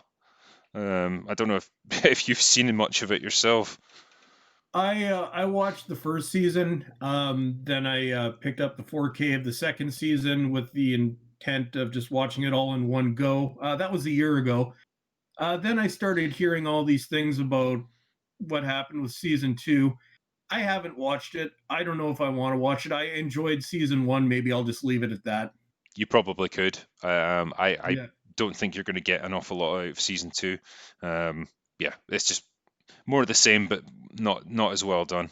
What are the odds that Top Gun 2 is going to be woke? I don't think it is. I genuinely don't. Like watching the trailer. I know Tom Cruise is the one of the big driving forces behind this, and he's not really into that kind of thing. Like the Mission Impossible movies, like it does have some strong female characters, but Tom Cruise doesn't take any shit from that point of view. And No, love the guy or hate him, I can't help but respect him for that. yeah, no, he wouldn't adopt that because every Tom Cruise, and in terms of the recent Mission Impossible movies, it works out brilliantly. So no, I don't have any concerns at all. He's famous enough that he can call his own shots. And I haven't seen everything he's done recently, but I can't recall anything off the top of my head that's been what we would call woke. Yeah, yeah, and I really appreciate the Mission Impossible movies. They've really blossomed into a great franchise. I enjoy them a lot. Um, what was this one here? Yeah, Qui-Gon missed previous chat. Also, Han Solo or Mal Reynolds? I don't know how to respond to that one actually. Who's Mal Reynolds? That's what I'm thinking. If anyone in the chat knows, what the fuck's Mal Reynolds? Help us out here. Tom Cruise is too in love with himself to let a woman tell him what to do. Yeah, well, it's probably true. He actually looks like he's still quite good in the new trailer. Like Maverick still looks like Maverick, and although he's older, he still looks like he can kick ass, and he's not become Well, like a Luke Skywalker in Last Jedi. well, Tom Cruise is 57. He still looks like he's 30. Yeah, fuck man, he Uh, looks younger than me. I hate him. Mal Reynolds from Firefly. Ah, fuck. oh, okay. I can't believe I didn't get that. Sorry. No, Well, I thanks didn't for the either. help. Oh no, everybody is yelling at us right now, so the stream just caught up. Yeah, I watched Firefly in I think at least 10 years. I need to rewatch it to be honest with you. I would go for classic Han Solo. Not Han Solo from the Disney Star Wars movies, but in the original trilogy. Yeah, I love his cockiness. I love his attitude. I think you can't beat Harrison Ford when he was young and he actually cared about things. So yeah, he would get my vote anyway. Yeah, Henry K says, "Cheers, cheers to you, Henry K." That was the super chat. awesome. Well, cheers back.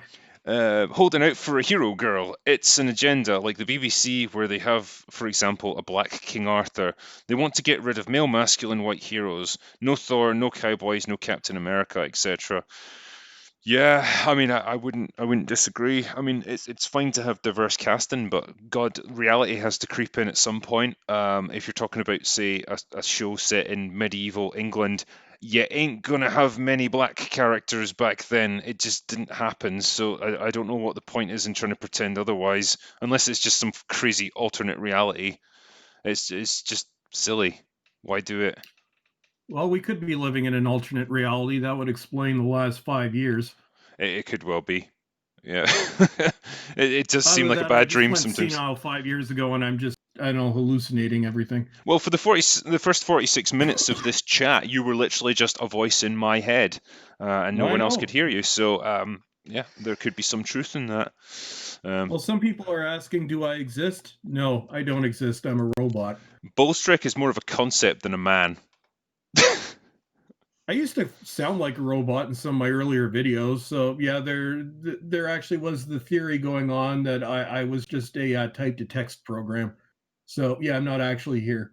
You're all That's hallucinating this right now. fair enough. It's funny when I listened to some of my early videos when I was just using a cheap, crappy headset. It sounded terrible, but I thought it sounded good at the time. But that's the perspective you get with time. I'll just watch my stuff from 2 years ago. I deliberately did everything in a tone. It's awful. Right. Um, Charles Caballero, women don't want to lead, they want a leader.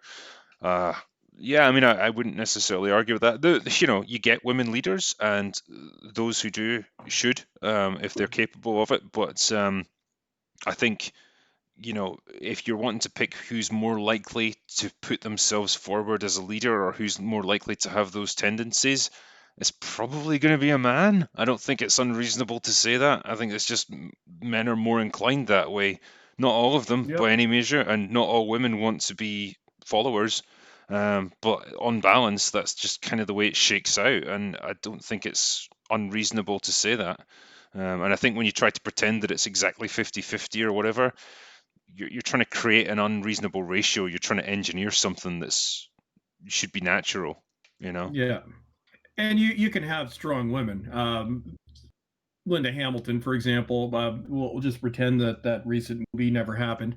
But in the first two Terminator movies, not only one of the strongest female sci-fi characters of all time, but one of the strongest sci-fi characters of all time. Period. Or somebody like I say quite often that Buffy the Vampire Slayer is one of my favorite shows of all time. I've watched that whole series more times than I can count. Another very strong female character. So they do exist. The problem is when you try forcing it, Yeah. and that's what we're seeing right now. I'm like Ray, like Daisy Ridley. I'm sure a perfectly fine person. Not a strong actress. Doesn't come off as a strong female character. If it happens naturally, it's fine. If you try and force it, then you end up with everything that we're seeing right now. Yeah. Another one of my favorites is Ripley, which I guess is kind of an obvious one. If you like Sarah Connor, you'll probably like Ripley. But I always Yeah, remember that's from always the other example. yeah, Yeah. I mean, thinking back to Aliens, the first time she's given a pulse rifle, she has to be shown how to use it, and then when she actually has to fire it for the first time, she's like left the safety on, and she's like, "Oh fuck, what's wrong with this? Why is it not shooting?" She gets it wrong because she's not a soldier, she's not trained in this stuff, and she has to just kind of figure it out as she goes. Yeah, she's smart and resourceful, and she can do things that are kind of within her skill set, like she's able to drive the APC because she's got experience as a loader driver. That stuff all makes sense. She's believably human, but she is resourceful and determined at the same time, so you can get behind her. She's not shown to be automatically better than everyone else because she's a woman. That's the same with Sarah Connor. She is in Terminator 2, like she's become this badass fighter and so on, but even she can be overpowered by people who are bigger and stronger than her. And Well, she's again, also a very flawed person as well, which is what they're missing right now. yeah, Like she in Terminator 2, she is a strong character, but she also has serious issues. Just look at her relationship with her son. yeah, And that's what we're missing in modern Hollywood. Not only are actresses being forced into roles that they're not suited for, but there's this idea of perfection, and nobody is perfection. Like the whole idea of creating an interesting story is there's supposed to be an obstacle to overcome. We're not seeing that anymore. What obstacles has Ray had to overcome? None. And that's the problem. So not only is it miscasting, it's not believable.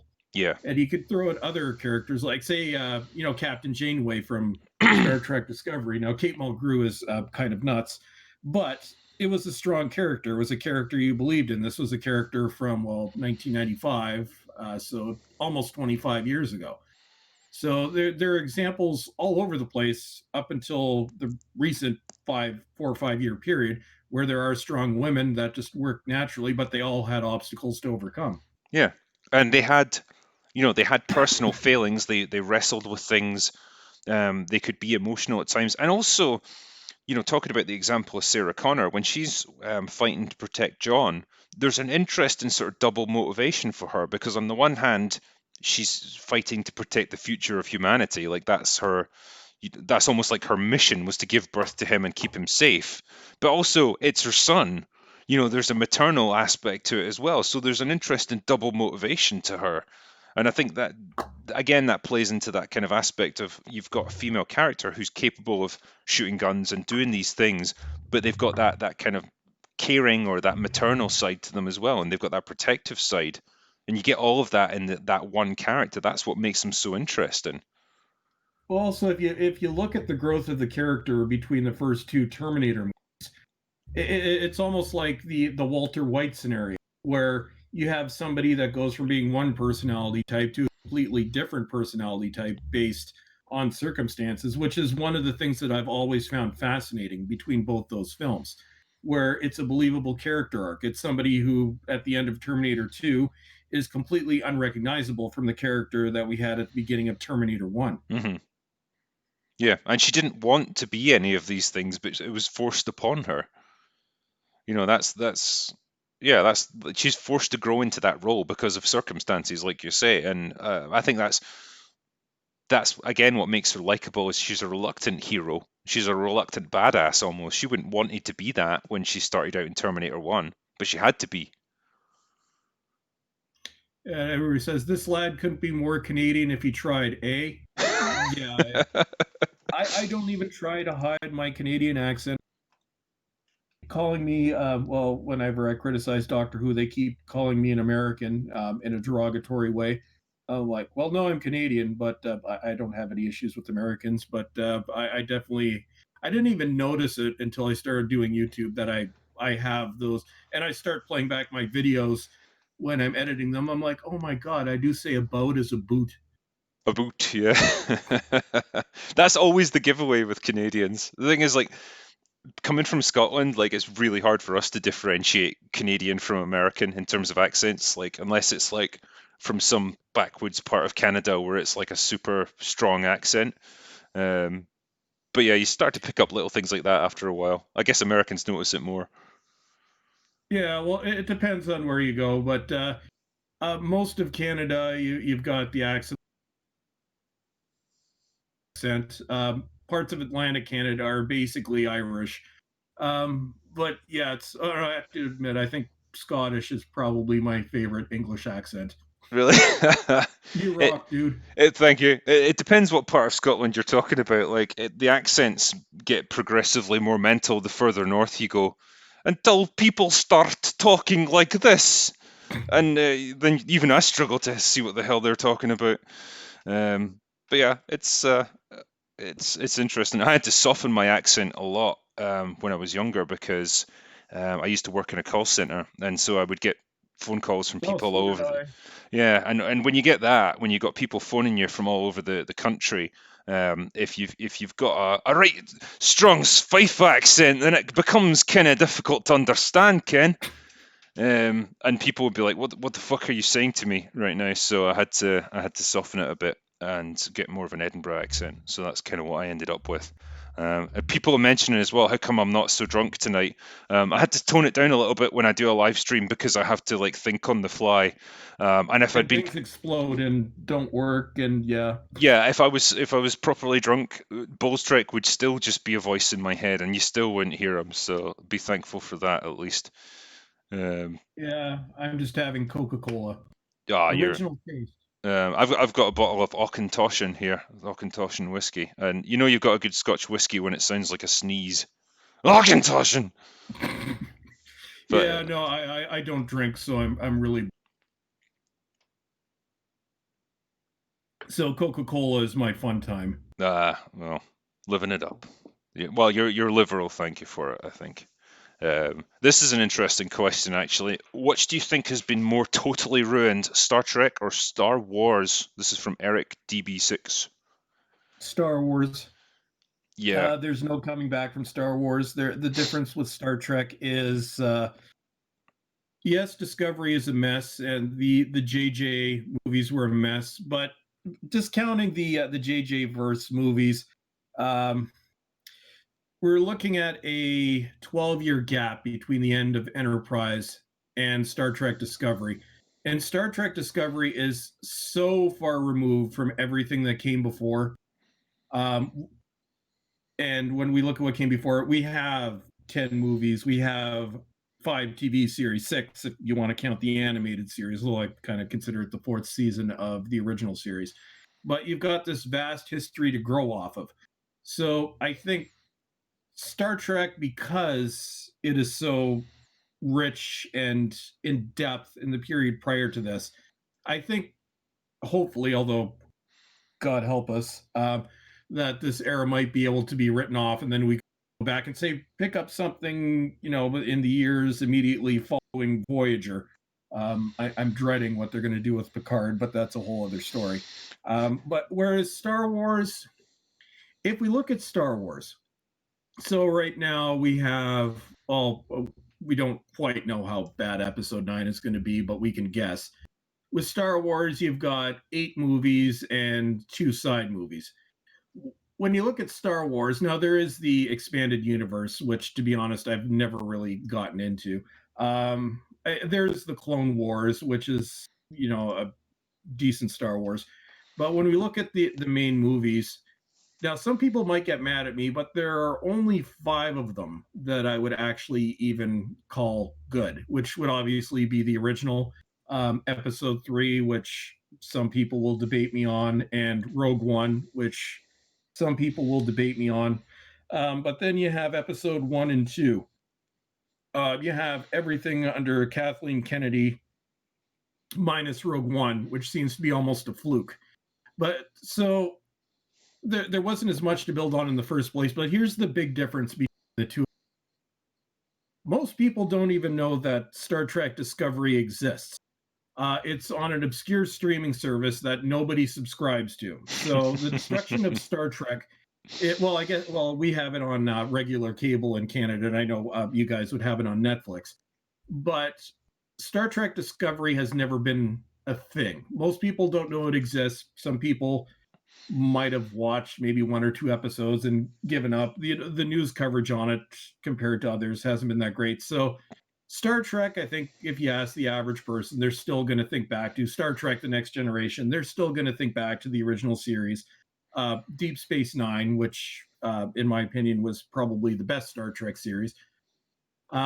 Whereas if you look at what happened with Star Wars, not only is there not that much to build off, but it was so public where you think Star Wars now, whether you be a Star Wars fan or not, everybody hates The Last Jedi. So what happened with Star Wars was very public. It's what it's going to be remembered for at this point. So I don't think Star Wars can ever fully recover, whereas Star Trek, because it was almost a blessing that nobody watches it and it's on an obscure service that nobody watches, I think Star Trek can recover. Star Wars can't recover. I don't think Doctor Who can ever recover. I think out of all the franchises that have been destroyed, is I think Star Trek might be the only one that could be salvaged, unless Picard or Star Trek Picard turns into the disaster that we're all expecting. In which case, you ruin Picard, you will have also made Star Trek unsalvageable. Yeah, it's it's an interesting question, this one. My initial thought was that Star Wars had a bit more potential on the basis that the new Kelvin timeline movies have come to an end in disaster, really, because Star Trek Beyond was such a failure, and none of the actors want to come back. And Star Trek Discovery is, like you say, a shit show, but it's kind of on an obscure service anyway that nobody cares about. So it feels like there's no way forward in either TV or movies, unless Star Trek Picard somehow turns into a real winner. Which, apart from Patrick Stewart being in it and some of the other original sort of TNG characters, I don't hold out much hope for it. I think it's still bound by this weird, like 25% difference aspect that they've got to work into Yeah. it, and I suspect it's going to be extremely woke as well. And Picard's just going to be treated as this stupid old man that has to be helped around. Whereas it felt like Yeah. with Star Wars, okay, the Disney crop of movies have mostly been failures, but you've got the Mandalorian. It feels like they're gearing up for a bit of a new approach to Star Wars. It's like get get Rise of Skywalker out of the way, and close out this Skywalker trilogy, and try then to move on to something else.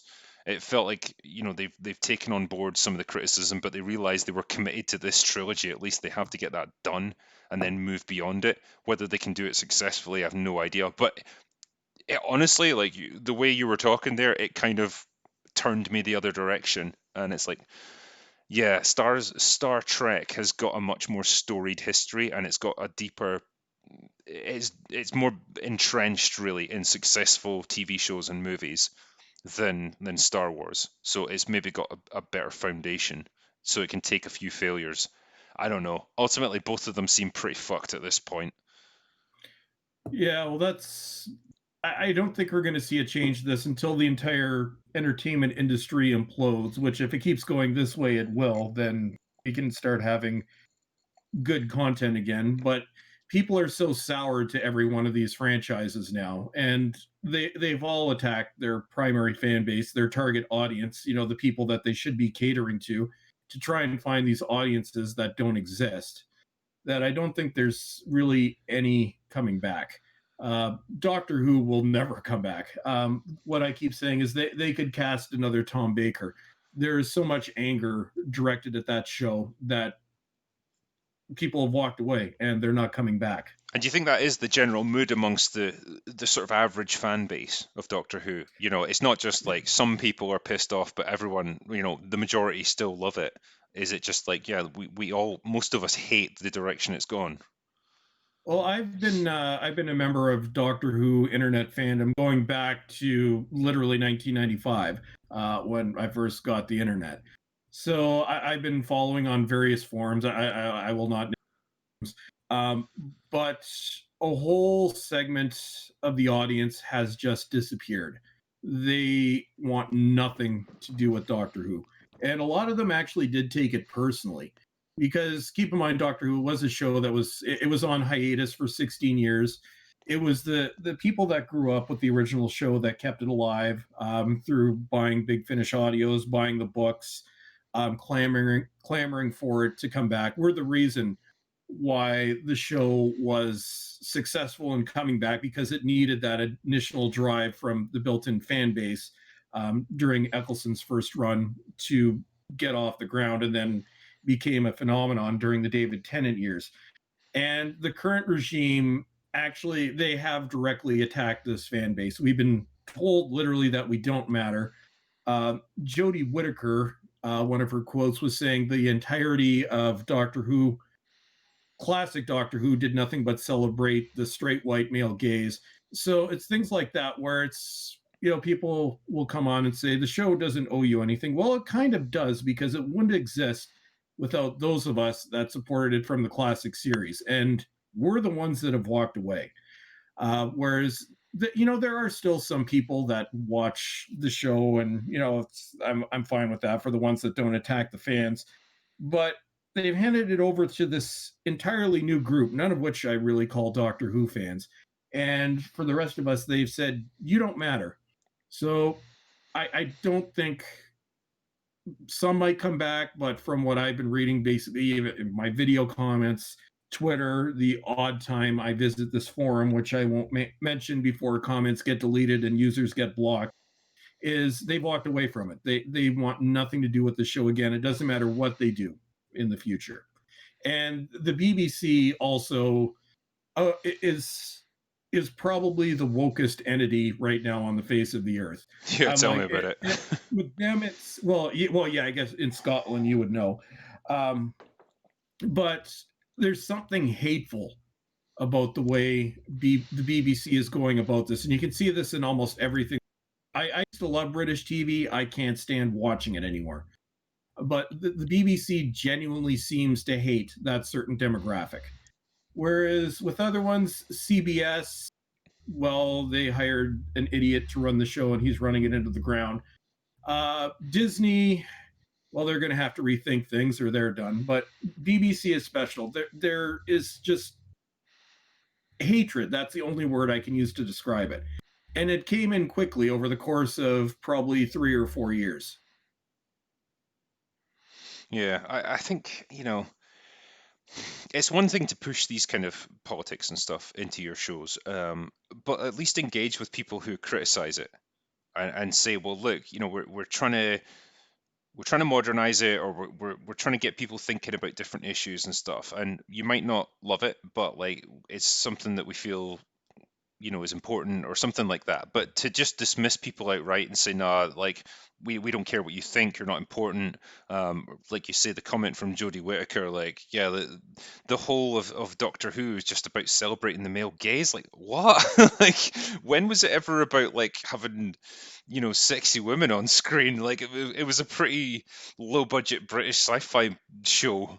It was never about that. It's you must, like, as an actress or as any public figure, you must see how like that kind of comment is going to be interpreted. It's just bonkers. It's like you say, it's like actively hating the very people that are paying your wages. Well, with Series 11, they killed the fan base in the US with one episode, which was Arachnids in the UK, which was basically just the whole thing was just a vile hate piece directed at Americans. They had one episode, which I think is the most disgusting thing they've ever done, which was a direct attack upon single fathers. It's like they're finding little groups to pick on specifically in these episodes, and they think it's going to go over fine. They also had one episode which was just clear race baiting. Actually, they had a couple of them. So I don't know what the end goal is. I think a big part of it is because the BBC is not beholden to the private market, which the whole license system is something that nobody in the rest of the world understands, and it's always sounded completely ludicrous to me. If we don't want something, we just don't get our cable service. But yeah, it's like I just keep saying, it's awful. Yeah, it's a strange situation, and it's such a weird throwback to like the 1970s or something that we've got a license fee. I think you can kind of opt out of it. You just have to literally say, I don't watch BBC programming, and that's kind of it. Like, but nobody bothers to do it. It's just one of those things that people don't even think about. It's like, yeah, I got to pay my TV license each month, and that's it. Yeah. Strange, but Well, yeah, it's it's like us and our cable bill or the Netflix bill. Okay, it just goes through every month. I don't watch Netflix much anymore, but it's through. Although I remember at one point they had those detecting vans. I've seen pictures of those. I wonder if they'll start bringing that back. yeah, that they claim The that they ones can that didn't see what you're actually work. watching. Yeah, it's like they didn't actually work. They were just driving them around to scare people. Yeah, there's some rather amusing documentaries about that. But yeah, the whole license fee thing, like in Canada, we have our own public broadcaster, which is CBC, the Canadian Broadcasting Corporation, which actually had part ownership of New Who during the first 3 seasons it was on the air. They're paid for by our tax dollars, but we're not forced to pay a fee to actually watch the CBC, where it's just absurd. And the whole license scheme for 2019 just seems so outdated anyway. And if the BBC were ever to be privatized, they're going to change quickly back to giving us the classic entertainment that they used to, or they'll be driven into the ground within a year. Yeah. It used to be a thing with the BBC that they were the benchmark for kind of professionalism and kind of impartiality, especially in the news and all that. But even that, you can see that there's a definite slant in one political direction, and it's not the right. So yeah, It it's seems to it's be almost around the same time that they sold off Television Center, which might be coincidentally, but that was always sort of the central hub of the BBC. They sold it off finally in 2013. I think they're still renting studio space, but it seems to be right after that that everything went to hell. So I don't know. Maybe it's just coincidence. Yeah, it could well be. But I'm just going to look at some other super chats here. Erin Everett saying, I meant to send a comment on my first super chat, so here's another $5. Thank you. Still love your reviews, and as a woman, I find the new 007 completely insulting. Yeah, I suspect you're not the only one, for reasons that we kind of discussed earlier. Yep. I think when you try to pander to some crazy idea of what you think your female demographic wants, as opposed to what they actually want, nobody's going to buy into it. And there's probably not many women that find weak, vulnerable, ineffectual men attractive. I'm just going to say that right now, and I don't think many people would disagree. Matthew Anderson, I finally saw Event Horizon. Thanks, Drinker. No worries, man. Glad you enjoyed it. The Shadow Loaf knows. Hypothetical. You two come across someone who has never seen a movie, seen a TV show, read a book, or played a game before, and isn't mentally deficient. What would be your guys' suggestions? Jesus, like for someone that's never seen any kind of entertainment ever. Event Horizon. If that was their introduction to TV or movies, get them thrown in at the deep end. I would say Star Trek: The Original Series. That is not a bad place to start. Yeah, it's To this day, one of the best shows ever made. Never been surpassed. It's I say this a lot, but the classic Doctor Who might be the other one. But I've Star Trek: The Original Series. I discovered it when I was a kid, shortly before the Next Generation came out. And it's weird because I've watched those episodes so many times over the course of my life, And when I watched them when I was a kid, or when I watched them when I was a teenager, or in my 20s, or in my 30s, or now my early 40s, you get something different out of it each time. Whereas when you're a kid, it's the action, or the adventure. But as you get older, you start to notice the underlying themes. I actually, my Sunday tradition is I'll watch, with my coffee, I'll watch an episode or two of Star Trek, the original series. And I actually watched The City on the Edge of Forever this morning, which is, actually, I was watching it when you sent me the message about the stream. But to me, I think that to this day is the best episode of Star Trek in its entirety. Maybe The Inner Light is possibly a close second, but you don't see anything like that today. Just the episode is just an absolute masterpiece. Clockwork Orange, anyone? Yes, also one of the best movies ever made. As an introduction, it's a little disturbing, so maybe not, but definitely a good movie. But yeah, no, mine would be Star Trek, the original series, regardless of your age. And even though it's from the 60s, I don't know, maybe it's because I grew up with it, but there's a certain timelessness to the show, where it really feels like it could be current now. I think so, because it's never too. It never makes too many specific references to, like, 23rd century culture, as it were. So it's all quite generic, and so it could kind of be any time in the future. It's a show about ideas, I guess. The one that always stuck with me, in light of having seen Wrath of Khan, which is my favorite Star Trek movie, is then watching Space Seed and seeing Khan when he Yeah. actually fought Kirk for the first time. It was a really weird experience, because I'd never seen it until I saw the actual movie. But then you see him way back then, and it's quite cool to get that little bit of continuity there. What a Yeah, great except idea! there's always been the one continuity error between It's Chekhov, Spacey isn't and it? Wrath. Yeah, like I'm like, no, he didn't join until season two. So even when it was, I love the episode, I love the movie, but I'm like, you should have put Sulu or somebody in there. Just, but other than that, yeah, Wrath of Khan is another one of those movies where when I was a kid, it was just a fun action movie. But now when I watch it now, it's like you're almost taken aback by what a good movie it actually is. Oh, And when you compare it to the motion picture, it's like, wow. yeah, I think it's the fact that there's so much going on in it. They fit in so many ideas, and so many character beats. I think every character has got some kind of arc in it, and Kirk's in particular is just a fascinating one that he goes through. Yeah, great. And I'll give Shatner his due as well. He turns in a pretty damn good performance. For anyone who thinks that he can't act, I would say watch that movie, and it would probably convince you otherwise. Oh no, Um, Shatner can act. It's one of those things where everybody like William Shatner is one of the worst actors on earth. No, he's not. If you watch the diversity of, well, God, I just used that word, but I'll use it in its literal non-woke sense. If you look at the diversity of his performances, watch some of it. Watch his performance in The City on the Edge of Forever, the tragic end of that episode. Watch the scene where his son is killed in Star Trek 3.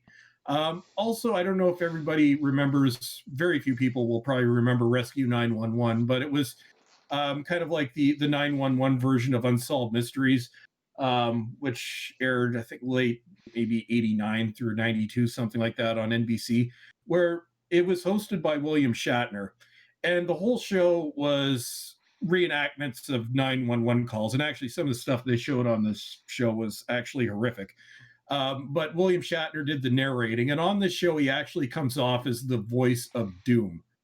Let's also not forget one of the best individual television episodes of all time has always been his episode of the Twilight Zone, oh, the one on the airplane. there's So, something on the wing.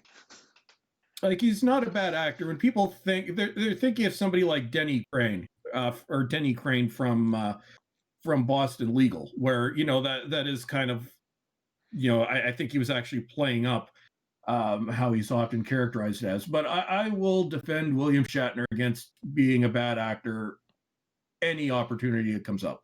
Yeah, And you there's can pull out examples, and there's a lot of examples in Star Trek alone. Yeah, I mean, someone mentioned in here he tends to overact a bit. I would say that apparently one of the things they made him do in Wrath of Khan was just they did multiple takes with him until eventually he settled down a bit With the con, yeah. yeah, and he stopped doing his his kind of dramatic pauses between each word, and just kind of delivered a more natural performance. And then yeah, actually he was able to perform really well. And the funeral scene where Spock dies in the engineering section, and then Kirk does his eulogy, like holy shit, like that is brilliant understated acting where he's just holding it together by a thread. Brilliant. Yeah, I that's where Shatner proves that he can actually turn in a good performance when he's And properly then managed. somebody just brought up Mr. Tambourine Man. Yes, he actually did that. And if you think that's bad, Leonard Nimoy also has 60s about hobbits. Yeah, his Yeah, Shatner's spoken word stuff is incredible. yeah. But well, it's so over the top that you can't. But it's like The Room. Yes, he has put in terrible performances, but he's not a bad actor. Yeah, yeah. You manage him properly, he can do his bit. Um, Yeah, if the you have Shatner managing Shatner, you end up with Star Trek Five. yeah. Again, it could have done better if it had had a better budget. I think they were really constrained by what they were trying to do, and it had some grand ideas. But I think bringing religion into it was probably the wrong move for a Star Trek movie. Um, Yeah, that was all Shatner. yeah. Um, So we won't forgive him for that. No. Rob Gagnon says, next beer is on me, drinker. Also, any Halo fans here? You guys hear about Showtime's live action Halo series going woke? I'm pretty disappointed about it. Halo is my favorite sci-fi universe. RIP. I don't know much about it, to be honest. I've only played one or two of the Halo games, so I don't have a great history with them. I'll let the chat decide if they know more about the TV show. Here's one. Yeah, I've never been into Halo either. Yeah.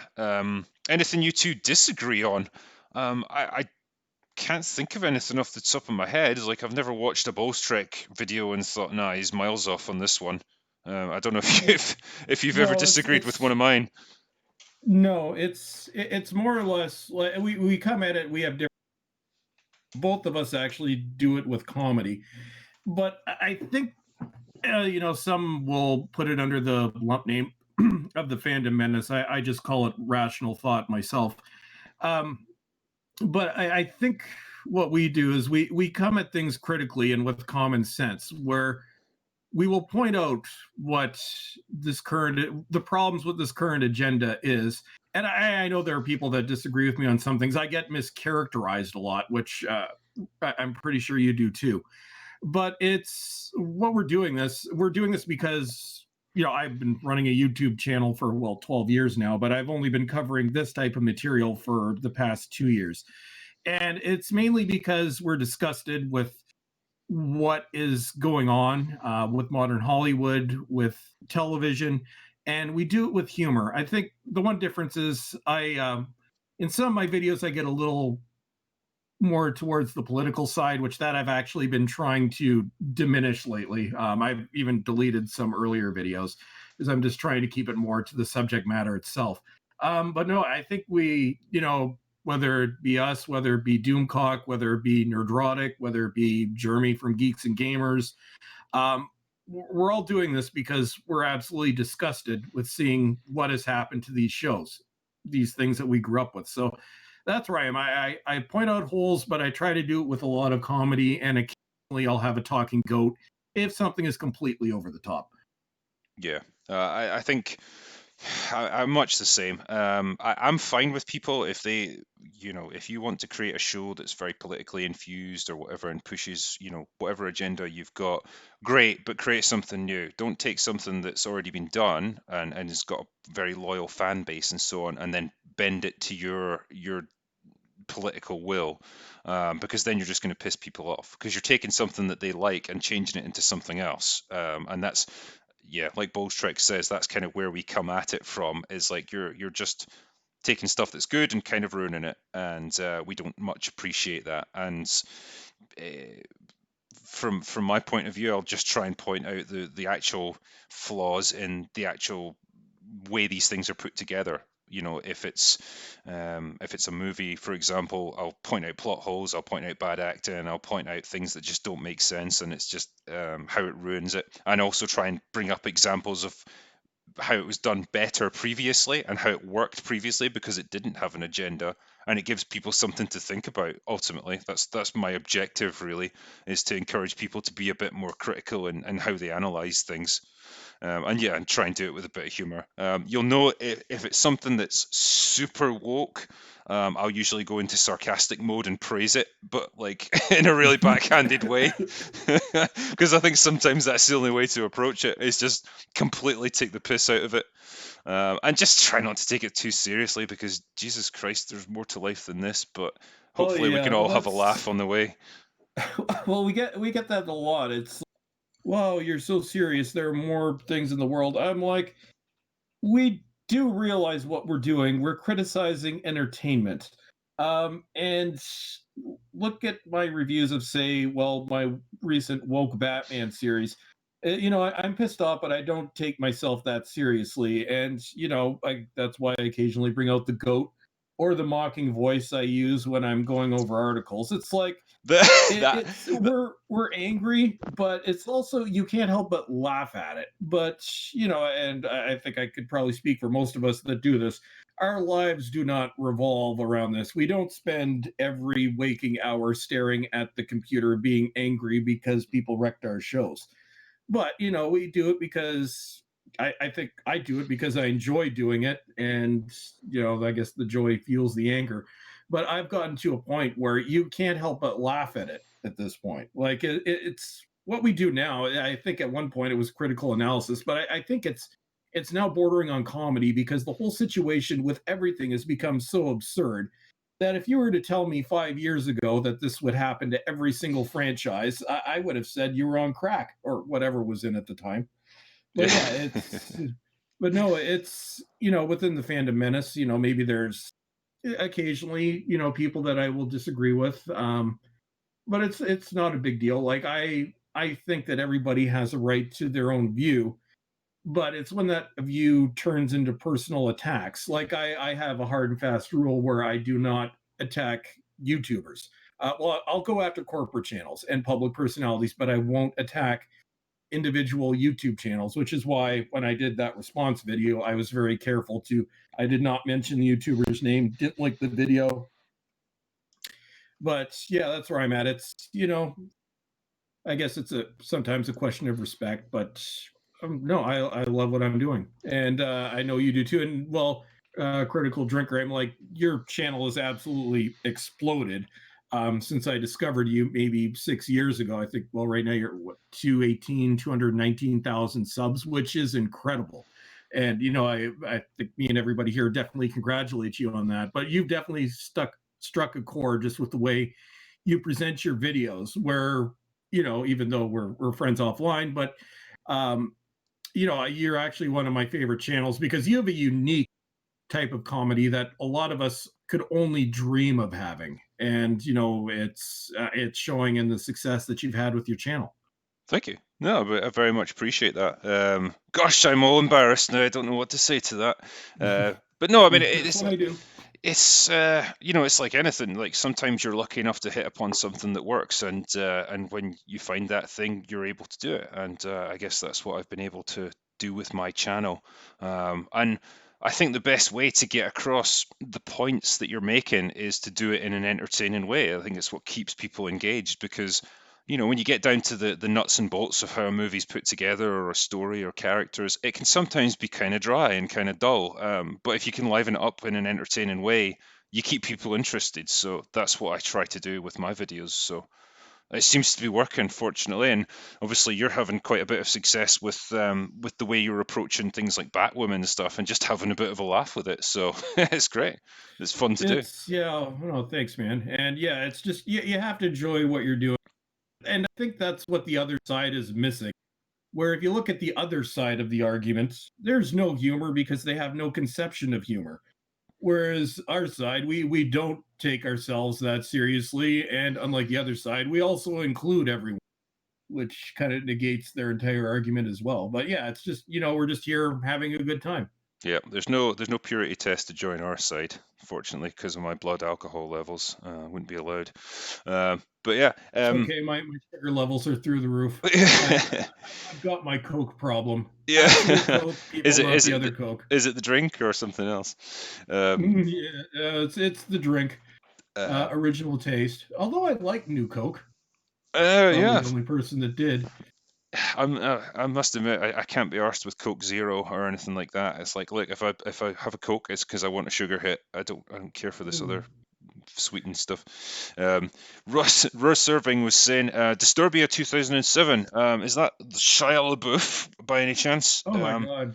It's been a while since I've seen that. I think I've only seen it once back in the day. It might be amusing now because he's gone completely nuts. So I'd Yeah, I wonder if the seeds were there back then. well, yeah. Well, no, he became famous young, and I think he's an example of some of young Hollywood syndrome. Although in this case, he just snapped. I think my favorite moment for his was when he was in an art gallery, just sitting in the middle of it with a plastic bag over his head, crying for hours on end. No, sorry, a paper bag. I was miles off. That's just great. I love him. Never change Just do Shia. it. The Shadow Loaf knows. Any thoughts on the old Star Wars fan films before the great Disney yeeting of 2014? I haven't seen that many Star Wars fan films. I've seen a couple about Vader, not long after Anakin sort of basically set not long after the events of Episode 3. And they were brilliant. Like, for obviously being done on a tiny budget, they were Or that was pretty well put Star together. Wars Theory earlier this year. Yeah. Oh, yeah, it's funny with that. I think it's, what is it, 17 minutes long? There's more character development in that 17 minutes than there is in the entirety of Star Wars. Yeah. And considering obviously they had very little budget, they're able to get in some pretty decent special effects shots as well, which is like, fuck, how did you do this with a budget of like $50? It's a pretty impressive film. But no, I'm not like a great connoisseur of like all the Star Wars fan films that have been made over the years. I haven't had much exposure to them, but I think it's shit if they've all been forced off of YouTube by Disney, because it's an expression of creativity and respect for the source material. It's just like fan fiction, but taken to the next level. And I think you should foster that kind of thing, because these are the kind of creative minds that you could really have working for you if you take them on board. So screwing these people over is just a shit move on Disney's part, if that's the way it's shaking out. Well, that way, and somebody actually just brought up Star Trek Continues, because I've never really watched any of the Star Wars fan films, but on the Star Trek side, there was Star Trek Continues, which was the show starring Vic Mignogna, which was actually brilliant. What it is it's a fourth episode of the original series. They capture the visual look perfectly. They even, in their own composition of music, capture perfectly. The sets are perfect. It's actually very well acted. Would have been an amazing season had it actually been season 4 of the original series. But yeah, that was one of the shows that was killed off when CBS brought in their new rules where you can only do 50-minute episodes and you can only do a maximum of 2 of them, which they did carry on a little bit after that, but they killed the series. But there's some amazing fan films on the Star Trek side. Star Trek Continues is that, if anybody hasn't seen it, they're still available online. Well worth watching if you're a fan of the original Trek. And it's a continuation of the original series. I Yeah. think I've seen a couple of episodes of it, and they got it pretty close. They've got the soundtrack, they've got the sets pretty much right, they've got the uniforms. Even some of the actors are a pretty decent likeness for the original ones. Well, even James Doohan's son plays Scotty. So Oh, really? even like Colin Baker's even been in an episode. Yeah, they'll bring back characters from the original show, the original actors. Even actual Star Trek actors have appeared on these, like George Takei has done several. So it was real Star Trek. But what actually the attention to detail, because the original series has a very specific look. Mainly because you might notice that the original Star Trek is very colorful. Well, that's because they were actually using it to sell color TVs. But they actually managed to capture that perfectly. It actually has to be seen to be believed. But I think it might be the best fan production out there of any of franchise spinoffs. Yeah, and it's been shit on basically because it's broken CBS's rules. Yep. Well, it's yeah, it's amazing how they do these things. Makes me feel a bit sad, to be honest. Anyway, Ross Irving was saying, "Have you watched V for Vendetta?" Yeah, I've really. I've seen it several times. Really Yeah. liked it. I think it's. I haven't read the original graphic novel, but I think it's a pretty solid film. And Hugo Weaving gives a great performance. He's obviously behind a mask the whole time, but his voice is just incredible. Even Natalie Portwoman does a pretty good job as Evie, and the dialogue and stuff is just fantastic. Brilliantly put together movie. I love the way it intercuts different things going on with a dialogue voiceover. It really gives a great sense of pace.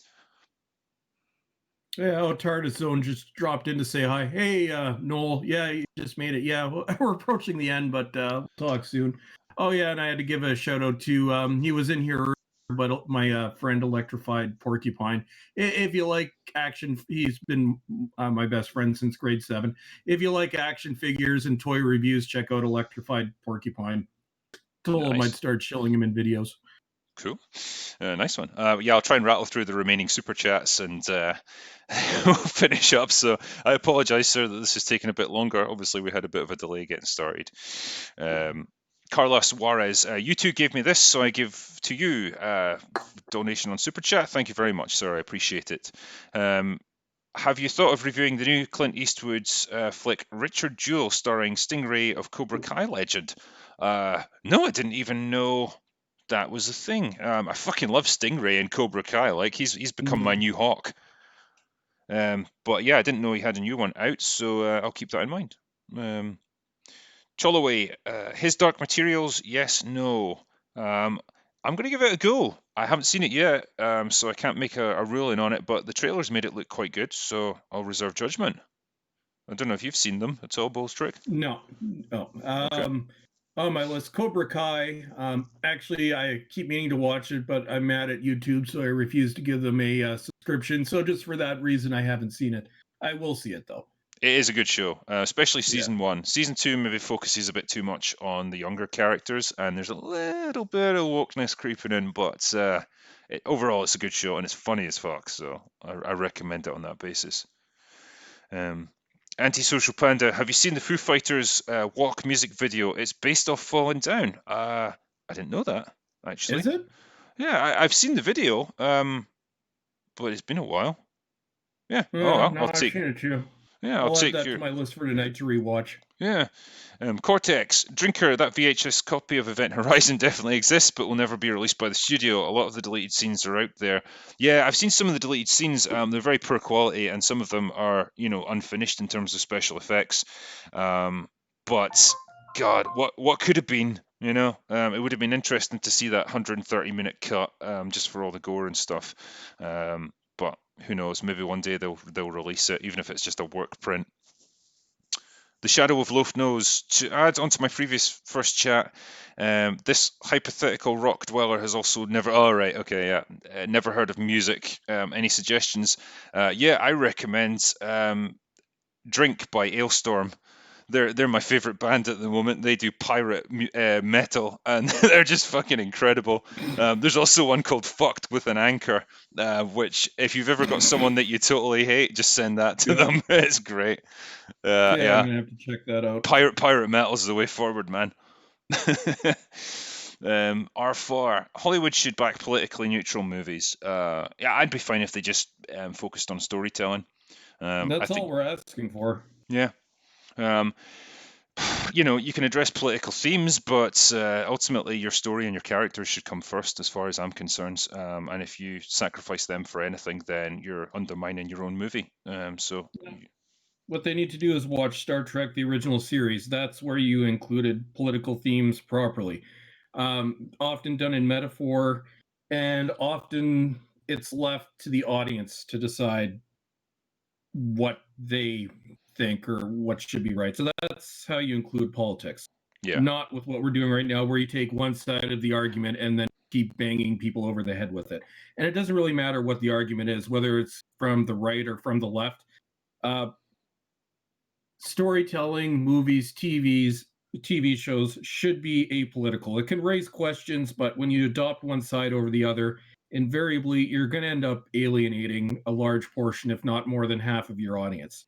Yeah, But remember they seem to be oblivious to that. remember when movies and TV shows used to just encourage you to think about things from a different point of view rather than just straight up telling you what you needed to think? That was a nice You time. mean I, like I what like entertainment was up until 5 years ago? Yeah, it's like they've just their assessment of their audience has just gone down by like 50 IQ points, and it's like we've got to just tell people what to think because they're too stupid to form their own opinions. Yeah, it's shit. I miss smart movies back in the day.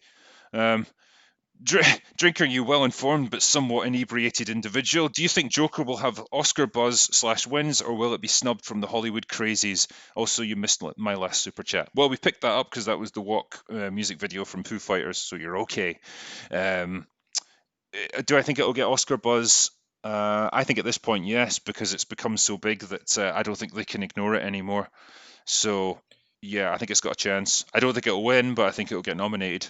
If Joaquin Phoenix doesn't get nominated for Best Actor, there's something wrong with this world. Yeah. Well, no, I think, if they were looking at this objectively, it would be a shoe in for best actor, best picture. Well, pretty much best in every category. I think it might win a token award, like, I don't know, best sound effect or some Yeah, crap like that. I think there will be nominations. They're not going to win. Modern Hollywood is not, especially with the forced, and I will use the word forced controversy that was built around that film. I'll say false controversy. Yeah, they would not give the award because they would not give them anything other than a token award, because then the woke mob would come after them. I think so. Right. Pete Byers, Joker 2025 by J.J. Abrams. Drink up. Oh, don't even say it, man. I No. could, that could happen. Yeah, awful. Don't even care to think about it. Um, Bo Selmler, love Bowlestrek. Can we please have another unhappy hour with him once Star Wars Episode 9 drops? Yeah, that would be good. I think if Oh you're up hell for yeah. that, then I am. I'll be up for that. I'll bring in extra Coke, the drink, not the drug. I'm going to need everything to get through that movie. I'm going to see it on the 19th of December, so anytime after that, I guess, and can talk about it. It should be interesting. Laws. I always thought the way I'd do it, I'd make the Joker projecting his current age on a flashback, and he was really in his 20s if I addressed it at all. So presume you mean that, right. Okay, so almost like his age is kind of glossed over, and it almost becomes like the Bond thing where we don't really talk about it. I guess you could. Like Mm, we were saying earlier, I don't know how this is meant to fit into the chronology of the DCEU, even if it even does, or if it's just its standalone thing. well, no, it's very clearly marketed out DCEU. Yeah, with that one, I stand by my view. I think it should be a standalone movie, and I think it should. It's like something like The Taxi Driver, something that will be timeless, and I think something that should just be left alone. Yeah, But give us more movies like this. yeah, yeah.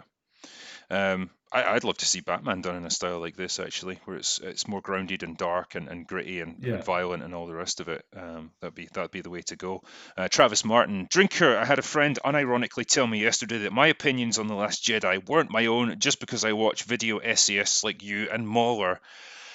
I mean, where the fuck do I start with that? Like, neither me nor Mauler are here to tell you what to think. I'm not going to put words in his mouth, but like from my own point of view, I present my opinion of a movie and I back it up with evidence and examples of why I feel that way.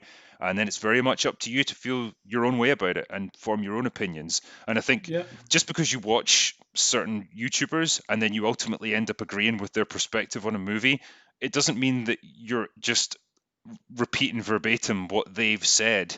You're just agreeing with them because they've struck a chord with you, and they've probably articulated something that you felt yourself, and maybe just hadn't consciously brought it out.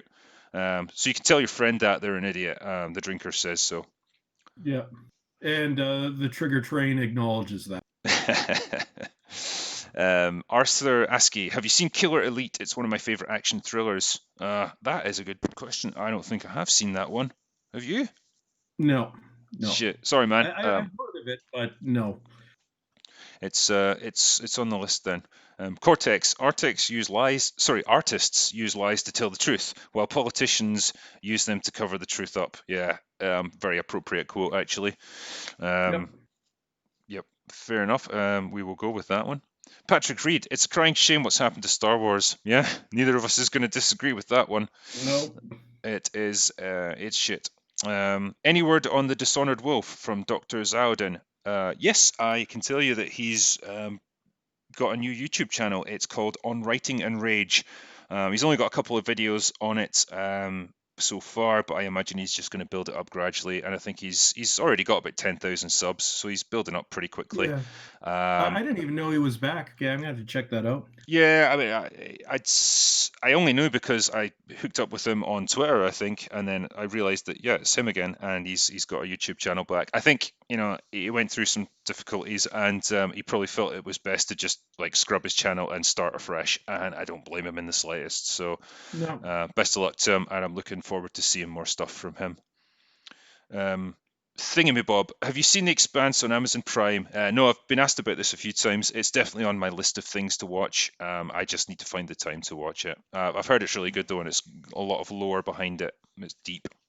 Yeah, actually, I think we discussed that during the last stream. Yeah, it is one of those few shows that gives us hope that there is some things out there that aren't complete crap. Yeah. Drinker, have you seen The Killing on Netflix? I feel like I have. I'm just trying to remember what it was because I've seen. I'm trying to remember if it's a documentary. I got Netflix up here. Let's see, what was it? Yeah. Bowlestrek will find the answer for us. The Killing. Unless it's one of those things that isn't available in Canada. Hold on. I'll see if I can find it myself. We could just ask chat, but like I'm determined to get some answers myself on this one. Yeah, I'm not seeing it. All right, hold on. Netflix. All right. Is it a Netflix original or just available on Netflix? Right. Yeah, it's fiction. It's a drama. Homicide detectives. Right. It doesn't say if it's a Netflix original though. Yeah, I don't think it is because I'm not getting it here. Yeah, and Netflix in Canada is even crappier than other Netflixes because we have maybe half of what you get in the UK or the US because of stupid Canadian copyright laws. Yeah, I don't think it's an original because I don't have it. Right. Yeah, I think the fact that we're floundering around on this one will probably answer your question. No, unfortunately, we haven't seen that. Yeah. But it does look quite good. It's just there's so many kind of police dramas going about at the moment. It's hard to get through them all. Yeah. What do you Alex Hertzman? What do you think of Netflix's The Witcher? I mean, I'm a big fan of the games. I haven't really read the books, but I'm getting really mixed things out of the trailers. Some aspects of it look pretty good. I quite like Henry Cavill as Geralt, but yeah, there's aspects of it as well that just make me think it's going to miss the point of the books. I don't know if it's going to go as kind of irreverent as the books were, or the game as well. But I'm going to kind of reserve judgment until I've seen it. I think I don't know what to feel one way or the other. There's some shows like Batwoman, you can tell it was going to be trash from the moment you saw the first trailer, but with this, I'm kind of all over the place with it. It's on my list, but I'm not in a hurry to watch it. Yeah. Regarding streaming, Netflix and Apple are screwed. Prime is basically free if you use Amazon anyway. The Expanse and The Boys are exciting. Yeah, I mean, I've already recommended The Boys to people. Love it. Yeah. It's good fun. It's a great show. But yeah, I think the whole streaming streaming market is kind of oversaturated at this point. Suede off the cuff. He's a fan of Mad Lads with Count Dankula. Yeah, I haven't really seen much of Mad Lads, to be honest. I know Count Dankula is a fellow Scotsman, but I haven't seen his Mad Lads series, so I couldn't comment on that. I don't know if you have at all. No. Okay. Right, I'll do a few more. I'll finish up the super chats. I think there's like 5 or 6 more, and then we'll finish up if that's cool. Oh yeah, no, I think yeah, we've definitely been going for more than the original 2 hours, but that's okay. Yeah, no, Time thanks is for pretty much. taking part in this, man. I appreciate it. Oh well, thank you for having me. And yeah, this was the spur of the moment thing, guys. This wasn't something that was planned. I just got a message a few hours ago saying today. I'm like, well, sure. Yeah. And then OBS exploded, and then yeah, we all know what happened from there. Yeah, we brought it back, I think, at least we got it back Yeah. up and running properly. Do you think they would make a Doomcock movie? I really hope they do. I think Oh he's. God, that would be awesome. I want to see him take over the world, and I'm preparing for that day. Yeah. Suede off the cuff for you and Bowlestrek. Thank you very much, man. It's a very generous donation. Also, Doctor Sleep question mark, aka The Shining 2. I'm probably going to go and see that at the cinema actually because I'm intrigued by it. It's got kind of mixed reviews, but The Shining is one of my favorite horror movies, so it'd be wrong not to see it. Oh no, I'm gonna go see it. Luckily, we have a theater here that will show movies that have been out of the main cinemas for a couple months, so I may go see it at the cheap theater. But yeah, no, that's one that I actually want to see, and the trailers look pretty decent. Nice. Terminvest, have you ever watched The Man in the High Castle? I've only watched like one episode of it. I was intrigued by it though. A friend of mine highly recommended it, and I love these kind of alternate history type shows. It's quite an interesting world that they've created where America has kind of been partitioned by Japan and Nazi Germany, with following an invasion. Like they basically won World War II, and now it's trying to figure out like whether this is the only version of history that happened or whether there's another one out there. So I like the concept of it. I just need to find the time to watch the rest of it. Yeah, I'm saying this a lot. It's on my watch list. Also, you missed my last super chat about the Mandalorian. I think we've addressed it actually. We were chatting about that. I think it was a question. Yeah, it was a question about Jon Favreau and my thoughts on the Mandalorian. As a director, I really like Jon Favreau. I mean, this is the guy who did the first Iron Man, so he gets bonus points for that. And yeah, I'll be interested to see where he takes the Mandalorian. It's just another fucking streaming service I'm gonna have to pay for if I want to watch it, unless I sail the high seas. Yeah, I may be sailing the seas of treasures myself. We'll see how it goes.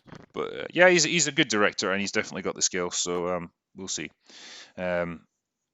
Miguel Balmori, Bone Tomahawk, Brawl in Cell Block 99. I've seen Brawl in Cell Block 99. It's it's good actually. I like Vince Vaughn in it. Haven't seen Bone Tomahawk yet. It sounds horrific, but people have assured me that the violence isn't gratuitous. It's just extreme. So if I've liked Event Horizon, it can't be worse than that, I guess. Hardware Wars 1978. It's 12 minutes. Hold on to your balls, man. Okay. Very well. Will do. But I believe that is it for the super chats. We have made it through everything. Oh fuck, there's more. Oh no, that's one that's already there. That's fine. But yeah, I think we've covered everything. This stream went on obviously a bit longer than we'd anticipated, just because we had a few issues. But and 1,100 people have actually stayed for the whole thing. Well, thank you. You guys are on. You absolute legends. Yeah, I think we had like 1,700 at one point. So yeah, got a good audience, and I'm sorry you had a few issues at the beginning, but I think I will obviously put a link to Bowlestrek's channel on the description when this goes out as a regular video. I do heartily recommend that you subscribe to him because he does some excellent breakdowns of a lot of TV shows. He's covered Batwoman, or he's in the middle of covering it. He's covered Doctor Who, he's covered Star Trek Discovery, and he really tears them a new one. So I find him very entertaining to listen to. And well, Bowlestrek, if there's anything else you'd like to say about what you've got coming up, then feel free to chip in. Oh, well, cool. And I also want to say thank you for having me.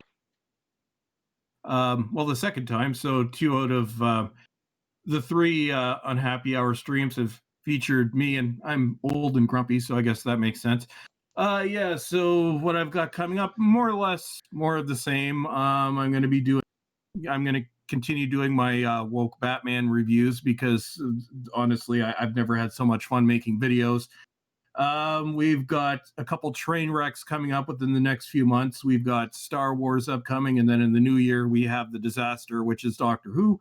Which, if you were a fan of Doctor Who and are as irritated with what has happened to the show as I am, then I will be doing in-depth reviews of those each week. I will also be doing an in-depth review of episode 9, as long as I get out of the theater without gouging my eyes out of my skull. And the talking goat might come back soon too. His name's Professor Dinkles. I don't know. He's taking a vacation right now. Yeah, well, goats have got a pretty hard life, so. Yeah, and if you guys, it's just youtube.com/Bowlestrek, Bowlestrek. Nice one. I will, as I say, I will put the link to your channel in the description, and I do recommend that you subscribe to him. But I guess all that's left to do is finish up with the catchphrase, because I always have to do it. That's all we've got for today. Go away now.